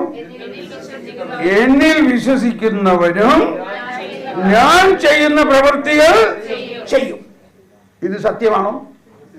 ഇത് നടക്കുമോ? ഇത് സംഭവിക്കുമോ? എന്തുകൊണ്ട് സംഭവിക്കും? ഈശോ പറഞ്ഞിരിക്കുന്നുണ്ട്. ഈശോ പറഞ്ഞാൽ എന്ത് സംഭവിക്കും? പിതാവ് പ്രവർത്തിക്കും. അപ്പൊ എന്തുകൊണ്ട് നടക്കും? അതൊക്കെ അങ്ങനെ പറയുന്നേ. പിന്നെ നടക്കാൻ പോകുകയാണോ? നമ്മൾ ഈശോ ചെയ്യണ മാതിരിയൊക്കെ ചെയ്യും. എന്തുട്ടി പറയണത്? എന്താ പറഞ്ഞേക്കണേ? അപ്പം അതിന് മുമ്പ് 2 പ്രാവശ്യം പറയാണ് സത്യം സത്യമായി എന്ന് പറഞ്ഞാൽ ഇത് ഒരു കാരണവശാലും നടക്കാതിരിക്കില്ല. കാരണം ഈശോ പറയാണ് സത്യം എന്ന് പറഞ്ഞ് സത്യം സത്യമായി ഞാൻ നിങ്ങളോട് പറയുന്നു, എന്നിൽ വിശ്വസിക്കുന്നവനും ഞാൻ ചെയ്യുന്ന പ്രവൃത്തികൾ ചെയ്യും. ഇവിടെയാണ് നമ്മുടെ പ്രശ്നം. ഇത് നിങ്ങൾക്ക് വിശ്വസിക്കാൻ പറ്റുന്നുണ്ടോ? ഒന്ന് വിശ്വസിച്ചേ. എന്തുകൊണ്ട് വിശ്വസിക്കണം? ഈശോ പറഞ്ഞാൽ പിതാവ് പ്രവർത്തിക്കും. ഈശോ പറയുന്നു എന്ന് പറഞ്ഞാൽ എന്നിൽ വസിക്കുന്ന പിതാവ് തന്റെ പ്രവൃത്തി ചെയ്യുകയാണ്. ലാസറേ പുറത്തു വരിക. അതിനു മുമ്പ് ഈശോ പ്രാർത്ഥിച്ചത് എങ്ങനെ? പിതാവേ, ഞാൻ നന്ദി പറയുന്നു, നീ എൻ്റെ പ്രാർത്ഥന കേട്ടു എന്ന് പറഞ്ഞാൽ കർത്താവിനെ സംബന്ധിച്ച് ഒരുപക്ഷെ ആ കരച്ചിലിൻ്റെ ഇടയിൽ കാര്യം പറഞ്ഞു കാണും. ഈശോ അതിന് മുമ്പ് കരഞ്ഞില്ലേ? എന്തിനാ കരഞ്ഞേ? ഈ കരച്ചിലിൻ്റെ ഇടയിലൊക്കെ ഒരുപാട് സംഭാഷണം നടക്കുന്നുണ്ട്. കരച്ചിലിൻ്റെ ഇടയിൽ ഇപ്പം എൻ്റെ പിതാവെ രക്ഷിച്ചേക്കണേ, ഞാനിവിടെ വന്നേക്കണത് ഇവരെ ഉയർപ്പിച്ചെന്ന് കൊടുക്കണം എന്നൊക്കെ പറഞ്ഞ് കരഞ്ഞു. അപ്പോൾ ഓൾറെഡി പിതാവ് കേട്ടു. ഡോണ്ട് വറി, ഞാൻ ഓൾറെഡി ചെയ്തു കഴിഞ്ഞു. ഓക്കെ, അവനവിടെ ഇട്ടിരിക്കുകയാണ്. ഇട്ടിരിക്കണം. ഓക്കെ, ഇതൊക്കെ അങ്ങനെയാണ് ഈശോ ചെയ്യണത്. നമ്മൾ ചിന്തിച്ചാൽ മതി. ഇപ്പം ഞാനൊരിക്കലൊരു സമയത്ത് ഒരു സിസ്റ്റർ പറഞ്ഞേ, ധ്യാനം കഴിഞ്ഞപ്പോൾ ബ്രദർ പോണത് ഞങ്ങളുടെ മഠത്തിൻ്റെ അതിലാണ്. അപ്പോൾ അവിടെ ഇറങ്ങുകയാണെങ്കിൽ ഊണൊക്കെ കഴിച്ചിട്ട് പോകാമെന്ന് പറഞ്ഞു. എന്നാൽ അവിടെ ഇറങ്ങാം. ശരി, അപ്പോൾ ഇറങ്ങണം കേട്ടോ. ഞാൻ അവിടെ എന്നും പറഞ്ഞ സിസ്റ്റർ പോയി. അപ്പോൾ ഞാൻ വിചാരിച്ചു, പോയല്ലോ, സിസ്റ്ററിനോട് പറയായിരുന്നു ഒരു മീൻ മാങ്ങ പാല് പിഴിഞ്ഞ് വെച്ചാനായിട്ട്. മീൻ മാങ്ങയിട്ട് പാല് പിഴിഞ്ഞ് വെക്കണത് എനിക്ക് ഇഷ്ടമുണ്ടെന്ന് പറയായിരുന്നു എന്ന് വിചാരിച്ചു. ഇപ്പം എന്ത് ചെയ്യാൻ പറ്റും? സിസ്റ്റർ പോയി. ഓക്കെ, സാരില്ല, എന്തായാലും കുഴപ്പമില്ല. അവിടെ ചെന്നപ്പോഴേ കറക്റ്റ് മീൻ മാങ്ങ ഇട്ട് പാല് പിഴിഞ്ഞ് വെച്ചേക്കണം. Praise the Lord. കഴിഞ്ഞില്ല. എന്നിട്ട് ഈശോനോട് ചോദിക്കാൻ, കണ്ടോ, നിന്റെ മനസ്സിൽ നീ ആഗ്രഹിച്ചതുപോലെ തന്നെ ഞാനത് ചെയ്തു കഴിഞ്ഞു. ഈ ചെറിയ കാര്യം പോലും ഞാൻ നിനക്ക് വേണ്ടി ചെയ്യണ, കണ്ടോ? മനസ്സിലാണ്ടോ? ശരിക്കും നമ്മൾ മനസ്സിൽ ആഗ്രഹിക്കുമ്പോൾ തന്നെ. അപ്പൊ ഈശോയുടെ വന്നേക്കുന്നത് ലാസറിനെ ഉയർപ്പിക്കാനാണെന്നുള്ളത് പിതാവിന് അറിഞ്ഞൂടെ? ആ പെണ്ണുങ്ങൾ കിടന്നിട്ട് കൂട്ടക്കരച്ചിലാണ്. അതിൻ്റെ കൂടെ ഇങ്ങേരും കരയാൻ തുടങ്ങി. എന്നിട്ട് ഈശോ പറയാണ്, പിതാവേ നന്ദി പറയണം, നീ എൻ്റെ പ്രാർത്ഥന കേട്ടോ. എപ്പോഴാണ് പ്രാർത്ഥിച്ചത്? നമ്മൾ വിചാരിക്കണ്ട പ്രാർത്ഥിച്ചതെല്ലാം ഇവിടെ എഴുതിയിട്ടുണ്ടെന്ന്. ഈശോയുടെ ഗദ്ഗതങ്ങൾ, ഈശോയുടെ മനസ്സിലെ ചിന്തയൊക്കെ പ്രാർത്ഥനയാണ്. എന്നിട്ട് ഈശോ പറഞ്ഞതെന്താ? ലാസറെ ഉയർക്കാൻ പറഞ്ഞില്ല, ലാസറേ പുറത്തു വാ എന്ന് പറഞ്ഞോളൂ. അപ്പൊ പുറത്തു വരാൻ പറഞ്ഞതിന്റെ അർത്ഥം ആളവിടെ അകത്ത് ആൾറെഡി ഉയർത്തിയിരിക്കുകയാണ്. അതാണ്. അപ്പോ ഈശോ പറയാണ് ഞാൻ. അപ്പൊ നിങ്ങൾക്കിത് അറിയാമെന്ന് വിചാരിക്കണോ? സഭാ ചരിത്രത്തിലെ നിരവധി വിശുദ്ധന്മാരെ ഇതുപോലെ മരിച്ചവരെ ഉയർപ്പിച്ചിട്ടുണ്ട്. ഇനി നമ്മൾ വരദാനത്തെക്കുറിച്ച് ഡയറക്റ്റ് വന്നു കഴിഞ്ഞു. ഇതാണ് വരദാനം എന്ന് പറഞ്ഞാൽ. വരദാനങ്ങൾ എന്ന് പറഞ്ഞാൽ ഈ വരം നമുക്ക് തന്നേക്കണോ? ഞാൻ ചെയ്ത പ്രവൃത്തികളെല്ലാം നിങ്ങൾ ചെയ്യും എന്ന് മാത്രമല്ല, അടുത്തത് വായിക്കണോ, അവയേക്കാൾ വലിയവയും ചെയ്യും. അത് നമുക്കിനി വേറെ ഒരു സമയത്ത് പഠിക്കാം. ഇപ്പോൾ മത്തായിയുടെ സുവിശേഷത്തിൽ 10-ാം അധ്യായത്തിൽ അപ്പസ്തോലന്മാരെ ആദ്യമായിട്ട് ശുശ്രൂഷയ്ക്ക് അയക്കുകയാണ്. ഈ മുക്കുമാരാണ് അവർക്ക് വല്ല ട്രെയിനിങ് ഉണ്ടോ? അവരെ സെമിനാറിലാണ് പഠിപ്പിച്ചേ? ഏത് ഫോർമേഷൻ സെന്ററിലാണ് അവർക്ക് ഫോർമേഷൻ കൊടുത്തത്? 10-ാം അധ്യായത്തിലെ 7-ാമത്തെ വചനം 10:7. എല്ലാവരും ഒന്ന് വായിച്ചേ. ഈ 12 പേരെയും യേശു ഇപ്രകാരം ചുമതലപ്പെടുത്തി അയച്ചു. നിങ്ങൾ 7 മുതൽ പോകുമ്പോൾ സ്വർഗരാജ്യം സമീപിച്ചിരിക്കുന്നു എന്ന് പ്രസംഗിക്കുവിൻ. കണ്ടോ, എന്ത് പ്രസംഗിക്കണം? സ്വർഗരാജ്യം പ്രസംഗിക്കണം. നിങ്ങൾ ഈ പഴയ നിയമത്തിലെ കെട്ട് കേസുകളൊന്നും തൽക്കാലം പ്രസംഗിക്കണ്ട. ആദ്യം എന്ത് പ്രസംഗിക്കണം? സ്വർഗരാജ്യം. ഇവിടെയാണ് അത്ഭുതങ്ങൾ നടക്കാത്തതിൻ്റെ കാരണം, വരദാനങ്ങൾ തുറക്കാത്തതിൻ്റെ കാരണം. നമ്മൾ ഈ സ്വർഗരാജ്യം എന്താണെന്നോ സ്വർഗരാജ്യത്തിൻ്റെ പ്രഘോഷണോ ചെയ്യുന്നില്ല. കരിഗ്മ, അതിൻ്റെ ഇന്ന് നമ്മൾ മനസ്സിലാക്കേണ്ട ഇതാണ്. 4 കാര്യം. യേശു നിങ്ങളെ സ്നേഹിക്കുന്നു. യേശു നിങ്ങളുടെ പാപങ്ങൾക്ക് പരിഹാരം ചെയ്തു, മരിച്ചു, ഉയർത്തു, നിങ്ങളിൽ വസിക്കുന്നു. ഇതാണ് സുവിശേഷം. യേശു നിങ്ങളെ സ്നേഹിക്കുന്നു.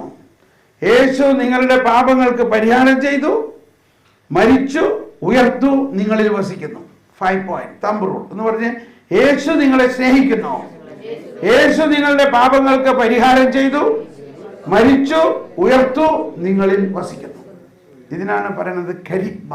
ഇത് മാർപ്പാപ്പയുടെ, ഫ്രാൻസിസ് മാർപ്പാപ്പയുടെ എവാഞ്ചലി ഗൗദ്യം, സുവിശേഷത്തിന്റെ ആനന്ദം എന്ന പ്രബോധനത്തിൽ 164-ാമത്തെ ഖണ്ഡികയിൽ എഴുതിയിട്ടുണ്ട്. കരിഗ്മ. ഇപ്പൊ നിങ്ങൾ വേറെ ഒരുപാട് ദൈവശാസ്ത്രമൊന്നും പഠിപ്പിക്കണ്ട. കരിഗ്മ, സുവിശേഷം. ക്രിസ്തു നിങ്ങളെ സ്നേഹിക്കുന്നു, നിങ്ങൾക്ക് വേണ്ടി മരിച്ചു, ഉയർത്തു, നിങ്ങളിൽ വസിക്കുന്നു, നിങ്ങളുടെ പാപങ്ങളെല്ലാം ഏറ്റെടുത്തു.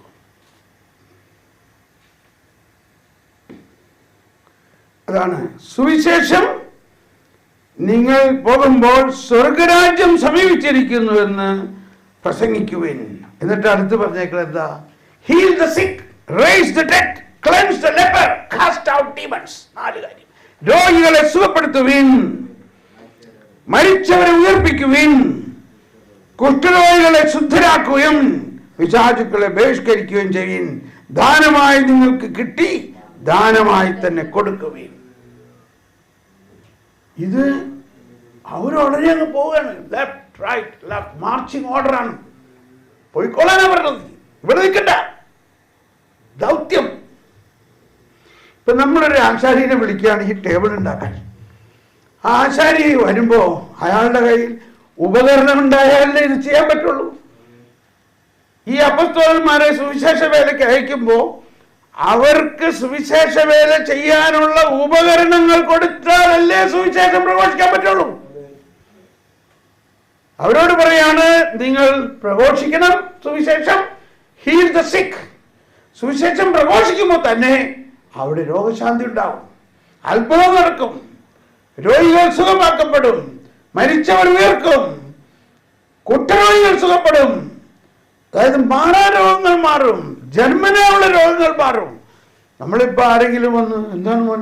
ഓ, എൻ്റെ മോൾക്ക് വലിയ പ്രയാസവും. എന്താണ്? ഓട്ടിസം. ഓ, ഓക്കെ, ഇനിയിപ്പോൾ ഒന്നും ചെയ്യാനില്ല. ഡൗൺ സിൻഡ്രം, ഒന്നും ചെയ്യാനില്ല. നമ്മൾ അങ്ങനെ തീർത്തു ഉടനെ കേസ്. എന്നാൽ 9-ാം അധ്യായത്തിൽ യോഹന്നാനിൽ അവൻ ജന്മനാ അന്ധനായ ഒരുവനെ കൊണ്ടുവന്നപ്പോ അവനെ സുഖപ്പെടുത്താൻ. അപ്പോൾ ആൾക്കാരോടെ ചോദിക്കാൻ, ഇത് എന്തുകൊണ്ടാണ് അവൻ ജന്മനാ അന്ധനായി? ഇത് അവന്റെ പാപമോ അവന്റെ മാതാപിതാക്കളുടെ പാപമോ? ഇന്നും നമ്മൾ അവിടെ വരെയല്ലേ എത്തിയിട്ടുള്ളൂ. പറയും, നമ്മൾ എന്തെങ്കിലും ഒരു പ്രശ്നം ഉണ്ടായാൽ ഉടനെ ചിന്തിക്കണം, എന്താ ഇതിനെന്താ കാരണം? ഇതേ ഇവൻ്റെ അപ്പാപ്പൻ്റെ അപ്പാപ്പന് വലിയ ദോഷം ഉണ്ടായിരുന്നു, അതിൻ്റെ ശാപമാണിത്. അതുകൊണ്ട് ഇന്നത് ചെയ്യും, അത് ചെയ്യും, ഇത് ചെയ്യും, ഇത് ചെയ്യും. ശരിയാണോ? ഇത്ര എത്തിയിട്ടുള്ളൂ നമ്മൾ. യേശുക്രിസ്തു എന്ത് ചെയ്തു? ഈ ശാപമെല്ലാം യേശുക്രിസ്തു കുരിശിൽ ഏറ്റെടുത്തുവോ? ഗലാത്യർ 3:13. ഗലാത്യർ 3:13. അതാണ് സുവിശേഷം എന്ന് പറയുന്നത്. യേശുക്രിസ്തു നമുക്ക് വേണ്ടി എന്ത് ചെയ്തു? യേശുക്രിസ്തുവിനെ അവർ തല്ലിക്കൊന്നോ അതോ യേശുക്രിസ്തു സ്വയം നമുക്കായി ബലി അർപ്പിച്ചോ? യേശുക്രിസ്തു എന്ത് ചെയ്തു? 3:13 ഗലാത്യർ 3:13 എന്താ പറയുന്നത്? ക്രിസ്തു നമ്മെ പ്രതി ശപിക്കപ്പെട്ടവരായിക്കൊണ്ട് നിയമത്തിന്റെ ശാപത്തിൽ നിന്ന് നമ്മെ രക്ഷിച്ചു. അപ്പൊ ആലോചിക്കുക, നിയമം എങ്ങനെ ശാപമാകണത്? നിയമം നല്ല കാര്യമല്ലേ? നിയമം നല്ലതാ. അപ്പൊ 3:10 വായിക്കൂ. 3:10 എന്താ എഴുതിയിരിക്കുന്നത്? 3:10 നിയമാനുഷ്ഠാനത്തിൽ ആശ്രയം അർപ്പിക്കുന്നവൻ ശാപത്തിന് വിധേയനാണ്. അതായത് മോശയുടെ നിയമം അനുസരിച്ച് ഇതനുസരിക്കുന്നവന് അനുഗ്രഹം കിട്ടും, അനുസരിക്കാത്തവന് ശാപമായിരിക്കും. അവന്റെ തലമുറകളിലും ശാപം ഉണ്ടാകും. ശരിയല്ലേ? ബൈബിള് പറയില്ലേ? ബൈബിള് പറയുന്നത് ശരിയല്ലേ? പക്ഷെ അത് കഴിഞ്ഞിട്ട് എന്ത് സംഭവിച്ചു? അതാണ് പുതിയ നിയമം, പഴയ നിയമം, അതിനുശേഷം പുതിയ നിയമം. അപ്പൊ ആ പഴയ നിയമം കഴിഞ്ഞു, പുതിയ നിയമം വന്നപ്പോ, ക്രിസ്തു വന്നപ്പോൾ എന്ത് ചെയ്തു? ക്രിസ്തു താൻ മനുഷ്യരായ നമ്മളുടെ സകല പാപവും ശാപവും തന്റെ മേലെ ഏറ്റെടുത്തു. ഇത് വിശ്വസിക്കണോ? അങ്ങനെയാണോ? അപ്പൊ പിന്നെ ആൾക്കാർ എന്തൊക്കെ പറഞ്ഞുണ്ടാക്കണത്? അവിടുത്തെ വലിയ ഹീലിംഗ് മാസ് നടത്തുന്നു, പൂർവ്വശാപത്തിന്റെ ബന്ധനമഴിക്കൽ നടത്തുന്നു. ഇതൊക്കെ എന്താ? ഇതൊന്നും സഭയുടെ പ്രബോധനത്തിലുള്ളതല്ല, ഇതൊന്നും സത്യമല്ല. പഴയ നിയമത്തിൽ തന്നെ എവിടെയാ നമ്മുടെ എസെക്കിയേൽ പ്രവാചകന്റെ പുസ്തകത്തിൽ 18-ാം അധ്യായത്തിൽ പറയുന്നുണ്ട്. എസെക്കിയേൽ 18 പറയുകയാണ്. എസെക്കിയേൽ 18:1 മുതൽ കർത്താവ് എന്നോട് അരുളി ചെയ്തു, പിതാക്കന്മാർ പുളിക്കുന്ന മുന്തിരിങ്ങ തിന്ന് മക്കളുടെ പല്ല് പുളിച്ചു എന്ന് ഇസ്രായേൽ ദേശത്തെ കുറിച്ചുള്ള ഈ പഴമൊഴി നിങ്ങൾ ഇപ്പോഴും ആവർത്തിക്കുന്നത് എന്തിന്? കണ്ടോ? അതാ പഴയ നിയമത്തിലുള്ളതാണ്. ഇപ്പോ യെശയ്യാ, ജെറമിയ, എസെക്കിയേൽ വന്നപ്പോഴേക്കും പുതിയ നിയമം വന്നു. ജെറമിയ 31:33 പറയാണ്, ഇത് നിങ്ങളുടെ പിതാക്കന്മാരോട് ഞാൻ ചെയ്ത ഉടമ്പടി പോലെ അല്ല, ഞാൻ നിങ്ങൾക്കൊരു പുതിയ ഉടമ്പടി നൽകുന്നു. ഇതനുസരിച്ച് നിങ്ങളുടെ പാപങ്ങളെ പ്രതി ഞാൻ നിങ്ങളെ ശിക്ഷിക്കുകയില്ല, ഞാൻ നിങ്ങളുടെ പാപങ്ങൾ ഓർക്കുക പോലുമില്ല. അങ്ങനെ എഴുതിയിട്ടുണ്ടോ? ഒന്ന് നോക്കിയേ. ജെറമിയ 31:33-34, ജെറമിയ 31:33. അപ്പൊ ഇവിടെ ഒരു രക്ഷാകര പദ്ധതിയുടെ ഒരു ആവിഷ്കരണം. പഴയ ഉടമ്പടി റദ്ദായിപ്പോ പുതിയ ഉടമ്പടി വന്നിരിക്കുന്നു. നമ്മളുടെ അപ്പൻ ഒരു വിൽപത്രം ഉണ്ടാക്കി, പക്ഷെ അപ്പൻ മരിച്ചില്ല, അപ്പോ അമ്മ മരിച്ചു. അപ്പൊ അമ്മയുടെ ഭാവം കൂടി ചേർത്ത് അപ്പൻ വിൽപത്രം പുതുക്കി. ഇനി എന്ത് ചെയ്യണം? അത് നോട്ടറൈസ് ചെയ്യണം. രജിസ്റ്റർ ഓഫീസിൽ കൊണ്ടുവന്നപ്പോ അവര് പറഞ്ഞു, അതങ്ങനെ ചെയ്യാൻ പറ്റൂല, അത് പഴയ ഒരെണ്ണം കിടക്കണ്ടല്ലോ, അതേ ആള് അതേ മക്കളുടെ അതേ സ്ഥലത്തിന് പേരിൽ പുതിയത് ഒരെണ്ണം ഉണ്ടാക്കണമെന്നുണ്ടെങ്കിൽ അത് ക്യാൻസൽ ആക്കണ്ടേ? ക്യാൻസൽ ആക്കണോ ഇല്ലയോ? അപ്പോൾ ആ പഴയ ഉടമ്പടി ക്യാൻസൽ ആക്കിക്കൊണ്ടല്ലാതെ പുതിയ ഉടമ്പടി പാസ്സാകുമോ? പറ്റുമോ? ഇല്ല. അപ്പോ പഴയ ഉടമ്പടിയെ ക്യാൻസൽ ആക്കി 31-33 വായിച്ചേ.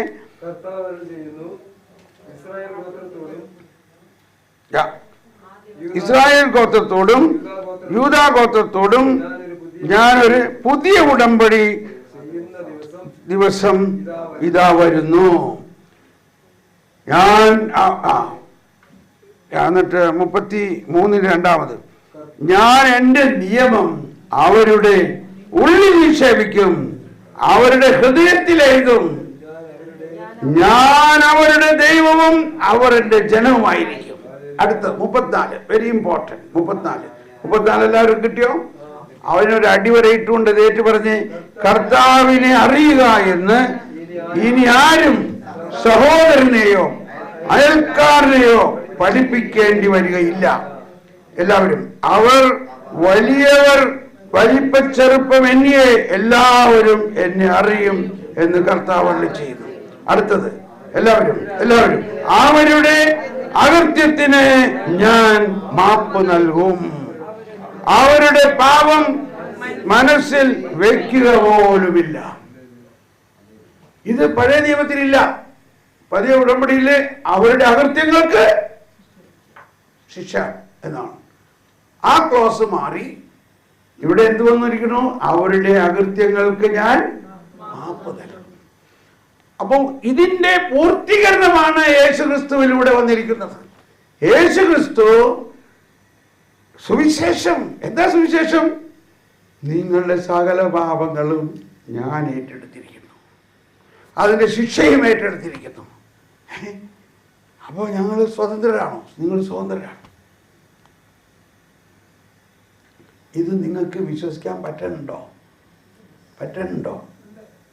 ചിലർ ചിന്തിക്കാൻ അങ്ങനെയൊക്കെ പറഞ്ഞാൽ ശരിയാവില്ല, അവർക്ക് എന്തെങ്കിലും ഒരു താൽക്കാലിക ശിക്ഷയിൽ കൊടുത്തില്ലെങ്കിൽ ആരോട് കൂടെ പറയാനകത്ത് ഒരു കാലികമായ എന്തെങ്കിലും ഒരു ശിക്ഷ കൊടുക്കണ്ടേ, ഒരു തലവേദനയെങ്കിലും കൊടുക്കണ്ടേ?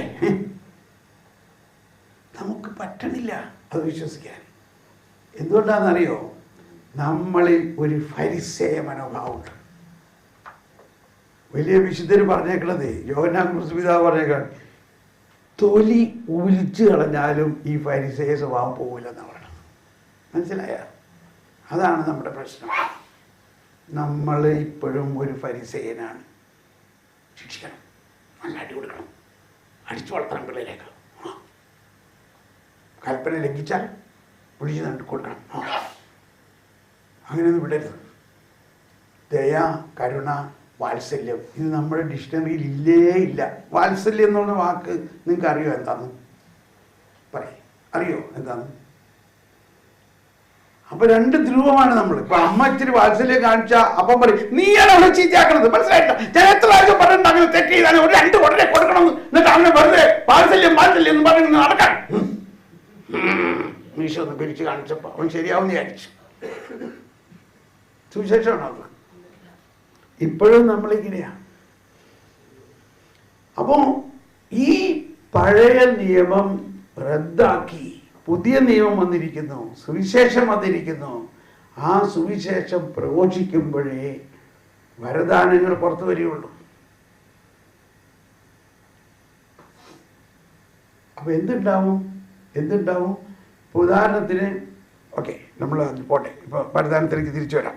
അപ്പോൾ സോറി, ഈ ക്ലാസ് ഇപ്പം നമ്മളുടനെ അടുത്ത ക്ലാസ്സിന് പിന്നീട് എന്തെങ്കിലും സംശയം ഉണ്ടെങ്കിൽ എന്നോട് ചോദിച്ചോട്ടോ, ഞാനത് എക്സ്പാൻഡ് ചെയ്യാം. അപ്പോൾ മത്തായിയിൽ ഈശോ പറയാണ്, സുവിശേഷം പ്രഘോഷിക്കുക, heal the sick, raise the dead, cleanse the leper, cast out demons. പിന്നെ അടുത്തത് ലൂക്ക 9 പറയാണ്, അവൻ 12 പേരെയും വിളിച്ചു, സകല പിശാചുക്കളുടെയും മേൽ അവർക്ക് അധികാരവും ശക്തിയും കൊടുത്തു. അതോടൊപ്പം രോഗങ്ങൾ സുഖപ്പെടുത്തുന്നതിനും ദൈവരാജ്യം പ്രസംഗിക്കുന്നതിനും രോഗികളെ സുഖപ്പെടുത്തുന്നതിനുമായി അവൻ അവരെ അയച്ചു. അപ്പോ ഈ 12 പേര് മുക്കുവന്മാരാണ്. അവരെ ആദ്യം തന്നെ എല്ലാ വരവും കൊടുത്തു, സകല അധികാരവും കൊടുത്തു. ഇനി ഇതെന്താണ്? എന്നിൽ വിശ്വസിക്കുന്നവന് ഇതെല്ലാം ഉണ്ട്. അപ്പൊ നമ്മുടെ ജ്ഞാനസ്നാനത്തിലൂടെ കാറ്റഗിസത്തിൽ 753 പറയാണ്, 753 783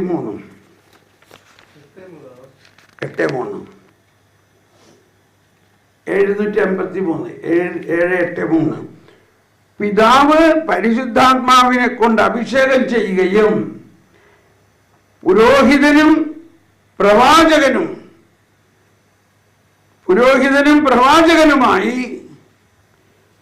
പ്രവാചകനും രാജാവുമായി സ്ഥാപിക്കുകയും ചെയ്ത വ്യക്തിയാണ് യേശുക്രിസ്തു.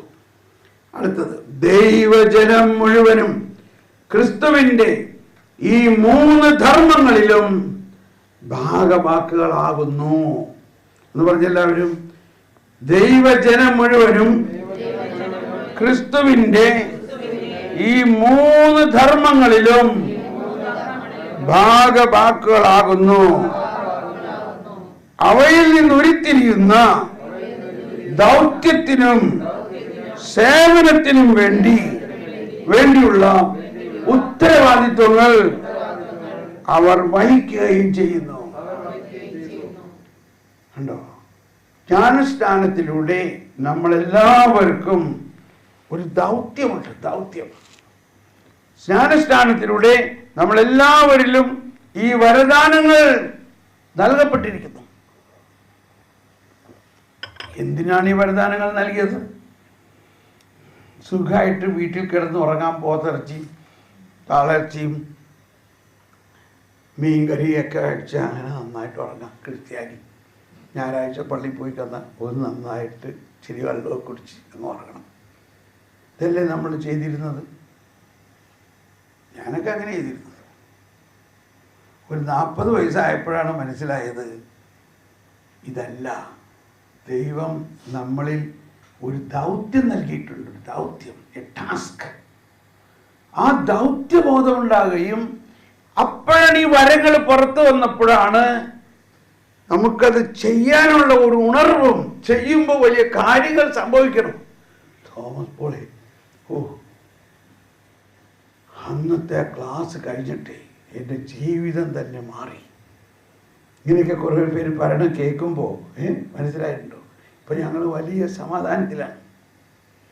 അപ്പം അങ്ങനെ അനേകരിലേക്ക് ഈ വരപ്രസാദം, വരദാനങ്ങളിലൂടെ അവർക്ക് സൗഖ്യവും, ആന്തരിക സൗഖ്യവും ശാരീരിക സൗഖ്യവും ദൈവിക ജ്ഞാനവും പ്രസരിക്കുമ്പോഴാണ് ക്രിസ്തീയ ജീവിതത്തിന് അർത്ഥമുണ്ടാകുന്നത്.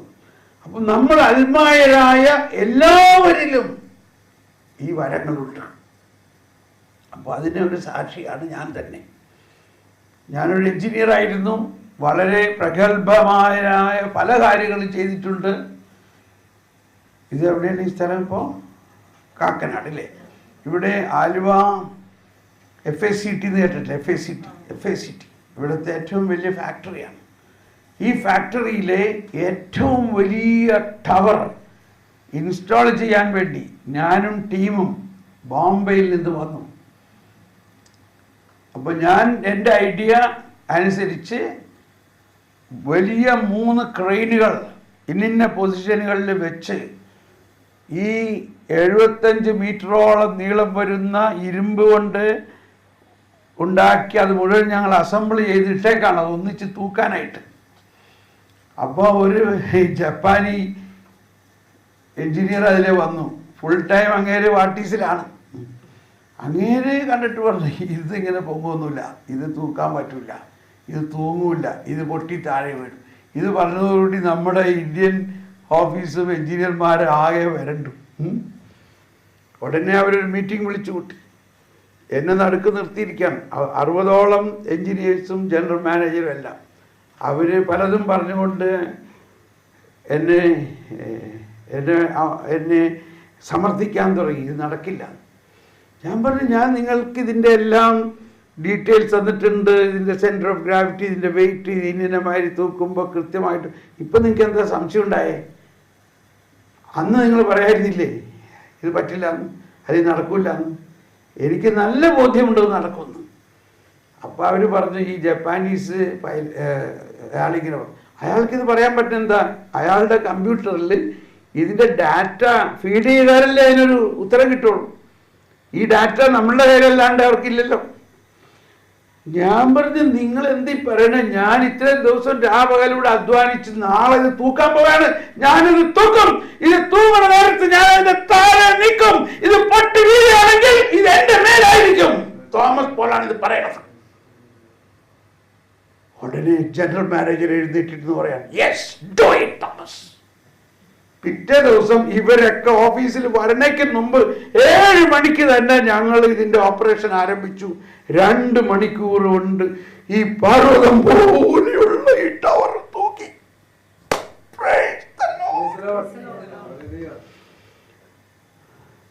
അതുപോലത്തെ ഒരു എഞ്ചിനീയർ ആയിരുന്നു ഞാൻ. ആർക്കും ചെയ്യാത്ത കാര്യം ആർക്കും പറ്റണില്ലെങ്കിൽ കോൾ തോമസ് പോൾ. ഇങ്ങനെ ഒരു കാലമായിരുന്നു. ഭാരതത്തിലെ ഏറ്റവും വലിയ വലിയ ഫാക്ടറികളിൽ 6 മാസമായിട്ടൊരു മെഷീൻ അങ്ങനെ കിടക്കാണ്. പറ്റില്ല, ആർക്കും ഐഡിയ കിട്ടണില്ല. ഞാൻ അവിടെ ചെന്നിരുന്ന് എന്ത് ചെയ്യും? ഞാൻ പ്രാർത്ഥിക്കും, പരിശുദ്ധാത്മാവേ ജ്ഞാനം നൽകണേ, ഈശോയെ ജ്ഞാനം തന്നെയാ ഈശോയെ, യു നോ എവരിത്തിങ്. അങ്ങനെയാണ് ഇതൊക്കെ ചെയ്തത്.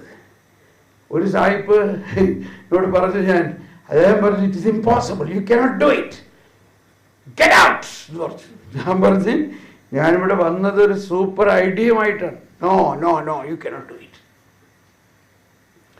Please allow me to speak one word, one more sentence. No, go away. അപ്പൊ എന്നോട് കർത്താവ് പറയുന്നുണ്ട്, പോകണ്ട, ഇവിടെ തന്നെ നിൽക്ക്, he will cool down, he will cool down. ഞാനങ്ങനെ നിന്നു പ്രാർത്ഥിച്ചുകൊണ്ടിരുന്നു. കുറച്ച് കഴിഞ്ഞപ്പോൾ ഇയാൾ പറയാം, yes yes, speak speak, what you want to speak. ഞാൻ പറഞ്ഞു പോയി, ഒറ്റ സെന്റൻസിൽ കൂടി പറയാനില്ല. അപ്പൊ ഇനി ഒറ്റ സെന്റൻസിൽ കാര്യം അവതരിപ്പിക്കണം.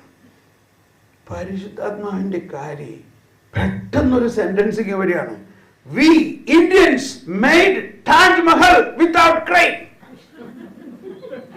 ഇയാൾ പറഞ്ഞത് ക്രെയിൻ ഇല്ലാണ്ട് ചെയ്യാൻ പറ്റൂല എന്നാ പറഞ്ഞത്. ഇത് കേട്ടിട്ട് നമ്മൾ പറയാതെ കണ്ണ് തള്ളിപ്പോയിന്ന്. ശരിക്കും ഇയാളുടെ കണ്ണിങ്ങനെ തള്ളി. എന്നിട്ട് സാവധാനം ഈ ഭീകരമായ മുഖത്തൊരു പുഞ്ചിരി. Please sit down and explain. ഞാനതൊക്കെ എക്സ്പ്ലെയിൻ ചെയ്ത് കഴിഞ്ഞപ്പോൾ ഇയാൾ ചാടി എഴുന്നേറ്റ് എന്നെ കെട്ടിപ്പിടിച്ച് ഞാൻ ഈ ലില്ലിപ്പൊട്ടിനെ ഞെരുക്കിയാണ്. Thomas Paul, where you got this idea? Fantastic, super, this is the only way, you will do it. And the കേട്ടോ പിന്നെ പറഞ്ഞത്, I will pay double the money you asked for. നീ ചോദിച്ചതിനേക്കാളും ഇരട്ടി പൈസ ഞാൻ തരുന്നു. ഇത് നമ്മുടെ ഈ ഭാരതത്തിൽ ഇങ്ങനെ നടക്കുന്നത് വിചാരിക്കാൻ പറ്റുമോ? അതാണ് ദൈവരാജ്യം ജ്ഞാനം കിട്ടിയാലുള്ളത്. എൻ്റെ സകല കടബാധ്യതകളും ആ ഒറ്റ വർക്കിൽ അവസാനിച്ചു. ഈ പത്രോസിന്റെ മീൻപിടുത്തം വായിച്ചു. പക്ഷെ അത് കഴിഞ്ഞപ്പോൾ കർത്താവ് പറഞ്ഞു, ഇനി വള്ളവും വലയും വിട്ട് എൻ്റെ പോലെ. അതോടെ എൻ്റെ ജോലിയും ബിസിനസ്സും അവസാനിപ്പിച്ചു. ഇപ്പൊ ഞാൻ പറയണത്, അങ്ങനെയുള്ള ഒരു എഞ്ചിനീയർ ആയിരുന്ന എന്നെ കർത്താവിൻ്റെ വരദാനങ്ങൾ പ്രവർത്തിപ്പിക്കാൻ തുടങ്ങിയപ്പോൾ ഈ നാട്ടിൽ ഈ സാധാരണ ഒരു കുടുംബത്തിൽ ജനിച്ച എന്നെ ഈ ലോക രാജ്യങ്ങളിൽ ആ ഭാഷക്കാർ, ആ നാട്ടുകാർ, Germany, Switzerland, France, Lithuania, Slovakia, Slovenia, Ireland, ഇവിടെ എല്ലാം കൊണ്ടുപോയി അവരുടെ നാട്ടും പുറത്ത് അവരുടെ നാട്ടുകാരിലുള്ള വരങ്ങൾ തുറന്നപ്പോൾ അവർ പറയാണ്, ഇപ്പോഴാണ് മനസ്സിലായത്, വി നീഡ് പ്രാക്ടിക്കൽ. നമ്മൾ ഈ വചനമെല്ലാം കേൾക്കുന്നത് തിയററ്റിക്കലാണ്. വലിയ വലിയ പ്രാസംഗികന്മാർ വന്ന് പ്രസംഗിക്കണം, അത് കേട്ട് നമ്മൾ കൈയടിക്കണം. അവരും പോയി, നമ്മളും പോയി. പക്ഷേ പ്രാക്ടിക്കലായിട്ട് ഇതെങ്ങനെ നടക്കും? അത് നമ്മളെ പഠിപ്പിക്കണം. ഈശോ എന്ത് ചെയ്തു? ഈശോ തിയറി പഠിപ്പിക്കുക മാത്രമല്ല ചെയ്തത്, ഈശോ അവരെ പറഞ്ഞു വിടുകയാണ്. Heal the sick, raise the dead, cleanse the leper, cast out demons. അവർ മരിച്ചവരെ പോലെ ഉയർപ്പിച്ചു. എത്ര വിശുദ്ധന്മാരാണ് അങ്ങനെ ഉയർപ്പിച്ചേക്കുന്നത്? ഞാൻ വിശ്വസിക്കുന്നു ഈ കാലഘട്ടത്തിൽ ഈ കേരളത്തിലും അങ്ങനെ സംഭവിക്കണം. ഈ വചനം സംഭവിക്കോ ഇല്ലയോ? ഈ വചനം സംഭവിക്കുമോ ഇല്ലയോ? ഇത് നിങ്ങൾ വിശ്വസിച്ചാൽ ഇത് സംഭവിക്കും.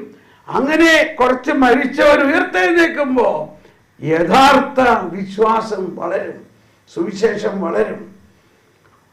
അല്ലെങ്കിൽ അതുപോലെയെങ്കിലുമുള്ള അത്ഭുത, ഇപ്പൊ ഈ നവീകരണത്തിന്റെ 40 വർഷം 50 വർഷം ആഘോഷമാണ്.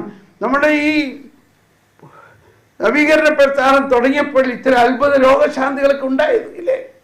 ഓക്കെ, അപ്പോൾ നമ്മളിപ്പോൾ ചെയ്യാൻ പോകുന്നത്,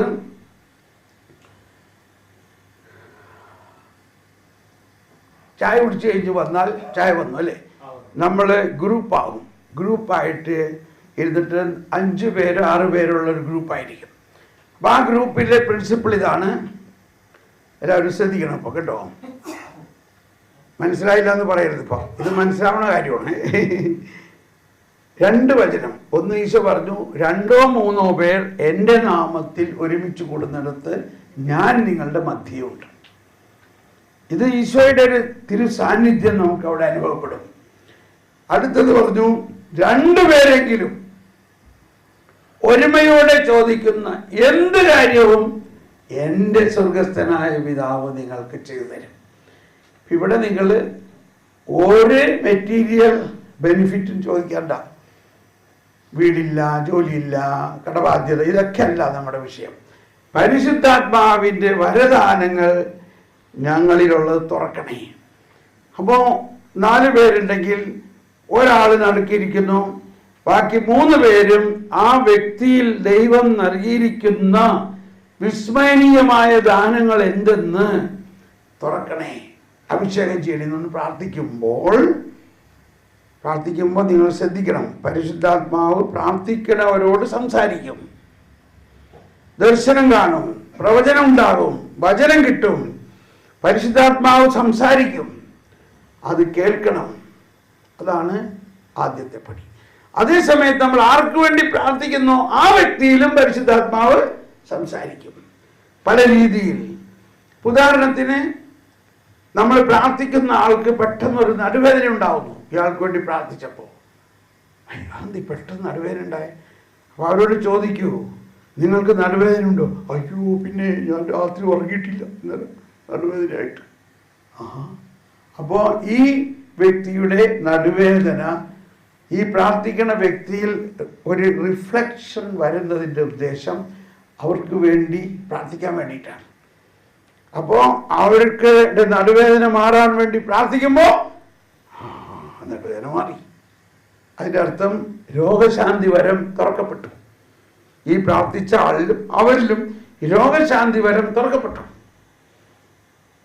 എല്ലാവരിലും രോഗശാന്തി വരവും. ഈശോ പറഞ്ഞു, വിശ്വസിക്കുന്ന എല്ലാവരിലും എൻ്റെ നാമത്തിൽ രോഗികളുടെ മേൽ കൈകൾ വയ്ക്കുമ്പോൾ രോഗം മാറും, രോഗം സൗഖ്യപ്പെടും. അപ്പോഴും മാത്രമല്ല, നമ്മൾക്ക് അപ്പോഴും മനസ്സിലാവുന്നത് ദൈവം പരിശുദ്ധാത്മാവ് നമ്മളിൽ പ്രവർത്തിക്കുന്നു. അപ്പൊ ഇതിവിടെ സംഭവിക്കാൻ പോവുകയാണ്. ഇപ്പോൾ പിന്നെ നമ്മൾ പ്രാർത്ഥിക്കുമ്പോൾ ഒരു ദർശനം കാണുന്നു. ആദ്യം അതിന് ക്ലാരിറ്റി ഒന്നും ഉണ്ടാവണമെന്നില്ല, ഒരു സൂചനമാതിരി കാണുന്നു. ഇപ്പോൾ ആർക്ക് വേണ്ടി പ്രാർത്ഥിക്കുന്നോ, ഉദാഹരണമായിട്ട് ആ ദർശനത്തിൽ കാണുന്ന ഒരു കൊച്ചുകുട്ടി അല്ലെങ്കിൽ ഒരു പെൺകുട്ടിയോ ആൺകുട്ടിയോ, ഒരു 10 വയസ്സുള്ള കുട്ടി സൈക്കിളിൽ പോകുന്നു, ഉരുണ്ട് വീഴുന്നു. അങ്ങേ വശത്ത് ഒരു വെള്ളത്തിൻ്റെ അരുവിയിൽ വീണു, അവിടെ കിടന്ന് കരയണു. അതെനിക്ക് പറ്റിയിട്ടുള്ളതാണ്. അപ്പം ഇപ്പം എന്തിനത് കാണിച്ചു തരണേ? അതിൻ്റെ അർത്ഥം നീ സൈക്കിളിൽ ഇങ്ങനെ വീണതായിട്ടാ. അതെ ദൈവമേ, അന്ന് മുതൽ പിന്നെ ഞാൻ സൈക്കിള് കയറില്ല, സൈക്കിളേ ഒട്ടില്ല, സൈക്കിളിൽ കയറില്ല. സൈക്കിൾ കാണുമ്പോൾ പേടിയാണ്, വെള്ളം കാണുമ്പോൾ പേടിയാണ്. കണ്ടോ? അപ്പം ഇപ്പം എന്ത് സംഭവിക്കണു? നമുക്കെന്ന് ഇപ്പോൾ പ്രാർത്ഥിക്കാം. കർത്താവേ, ആ സാഹചര്യത്തിൽ വരണമേ. ഈ മകളിലുണ്ടായ ആ സംഭവം മൂലമുണ്ടായ ആ ആന്തരിക മുറിവ് അല്ലെങ്കിൽ ആന്തരിക സൗഖ്യപ്പെടുത്തണേ. ഉടനെ അവർക്ക് വേറൊരു ഫ്രീഡം കിട്ടിയാണ്. ഒരു ഭയം മാറി, ഭയങ്കര ഫ്രീഡം. മനസ്സിലായോ? ഇങ്ങനെ ഇപ്പം സംഭവിക്കാൻ പോവുകയാണ്. അപ്പോൾ ആദ്യം ഇച്ചിരി ബുദ്ധിമുട്ടുണ്ടാവും. നിങ്ങൾക്ക് മനസ്സിൽ തോന്നുന്നതും കാണുന്നതും പറഞ്ഞോളൂ. ഇത് നമ്മളൊരു ട്രെയിനിങ് ആണ്. ഈ പറയണതൊന്നും കൃത്യമാണെന്ന് വിചാരിക്കണ്ട. അത് ചിലപ്പോൾ ശരിയല്ലായിരിക്കാം, നോ പ്രോബ്ലം. ഇതൊരു ഒരു പ്രാക്ടീസിന് വേണ്ടിയിട്ടാണ്. പക്ഷേ എല്ലാം മിക്കവാറും ശരി തന്നെയാകും. കാരണം ഇങ്ങനെ നമ്മൾ ഒരാൾ പറഞ്ഞുകൊണ്ടിരിക്കുമ്പോൾ അടുത്ത ആൾക്ക് വേറെ ഇതേ കാര്യത്തെ കൺഫേം ചെയ്യണ ഒരു വചനം കിട്ടും, അല്ലെങ്കിൽ വേറെ ഒരു പിക്ചർ കാണും, അങ്ങനെ കിട്ടും. Okay, ready? എന്തെങ്കിലും സംശയമുണ്ടോ? ഓക്കെ, ഇനി ഞാനിവിടെ ഉണ്ട്. സംശയമുണ്ട് എന്നോട് ചോദിക്കാം. അപ്പോൾ നമ്മൾ ചായ കുടിച്ച് വന്നിട്ട് ഇത് ചെയ്യാൻ പോവുകയാണ്. ഇപ്പോൾ ഓൺലൈൻ കണ്ടുകൊണ്ടിരിക്കുന്ന നിങ്ങളെല്ലാവർക്കും പ്രത്യേകം നന്ദി.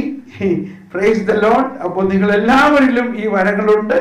നിങ്ങൾ അവിടെ തന്നെ വീട്ടിൽ തന്നെ 2-3 പേർ ഒരുമിച്ച് കൂടി ഇതേമാതിരി ഇരുന്ന് പ്രാർത്ഥിക്കാവുന്നതാണ്. ഇപ്പോൾ ഈ ലൈവ് സെഷൻ നിർത്തുകയാണ്. ഇനി ഈ ഗ്രൂപ്പായിട്ട് തന്നെ ഇരുന്നാലേ പറ്റുള്ളൂ. അത് ലൈവിൽ ഉണ്ടാവില്ല. അതാണ് ഈ ധ്യാനത്തിൻ്റെ ഒരു പ്രത്യേകത. അതിന് വേറെ ഒരു വഴിയില്ല. നമ്മൾ ഫിസിക്കലായിട്ട് 2-3 പേർ കൂടി ഒരുമിച്ച് പ്രാക്ടിക്കലായിട്ട് ചെയ്യുമ്പോഴാണ് ഇത് മനോഹരമായി അനുഭവമാകുന്നത്. Yes, ready?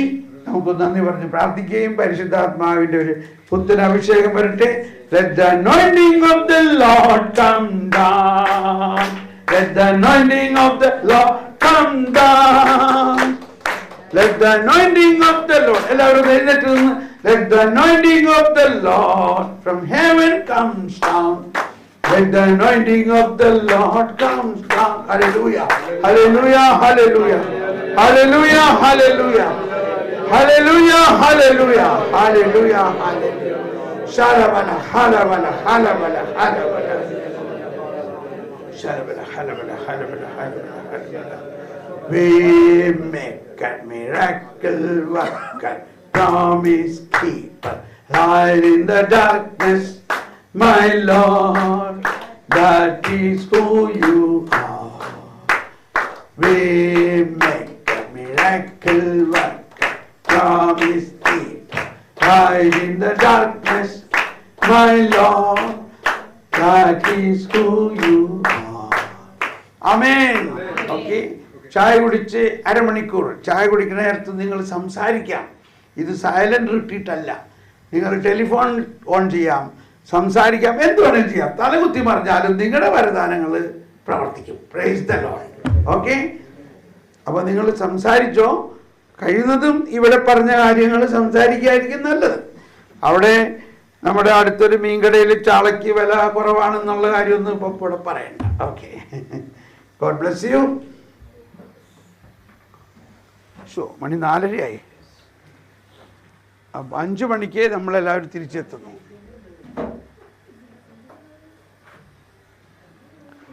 സ്റ്റോപ്പ് ചെയ്തോ.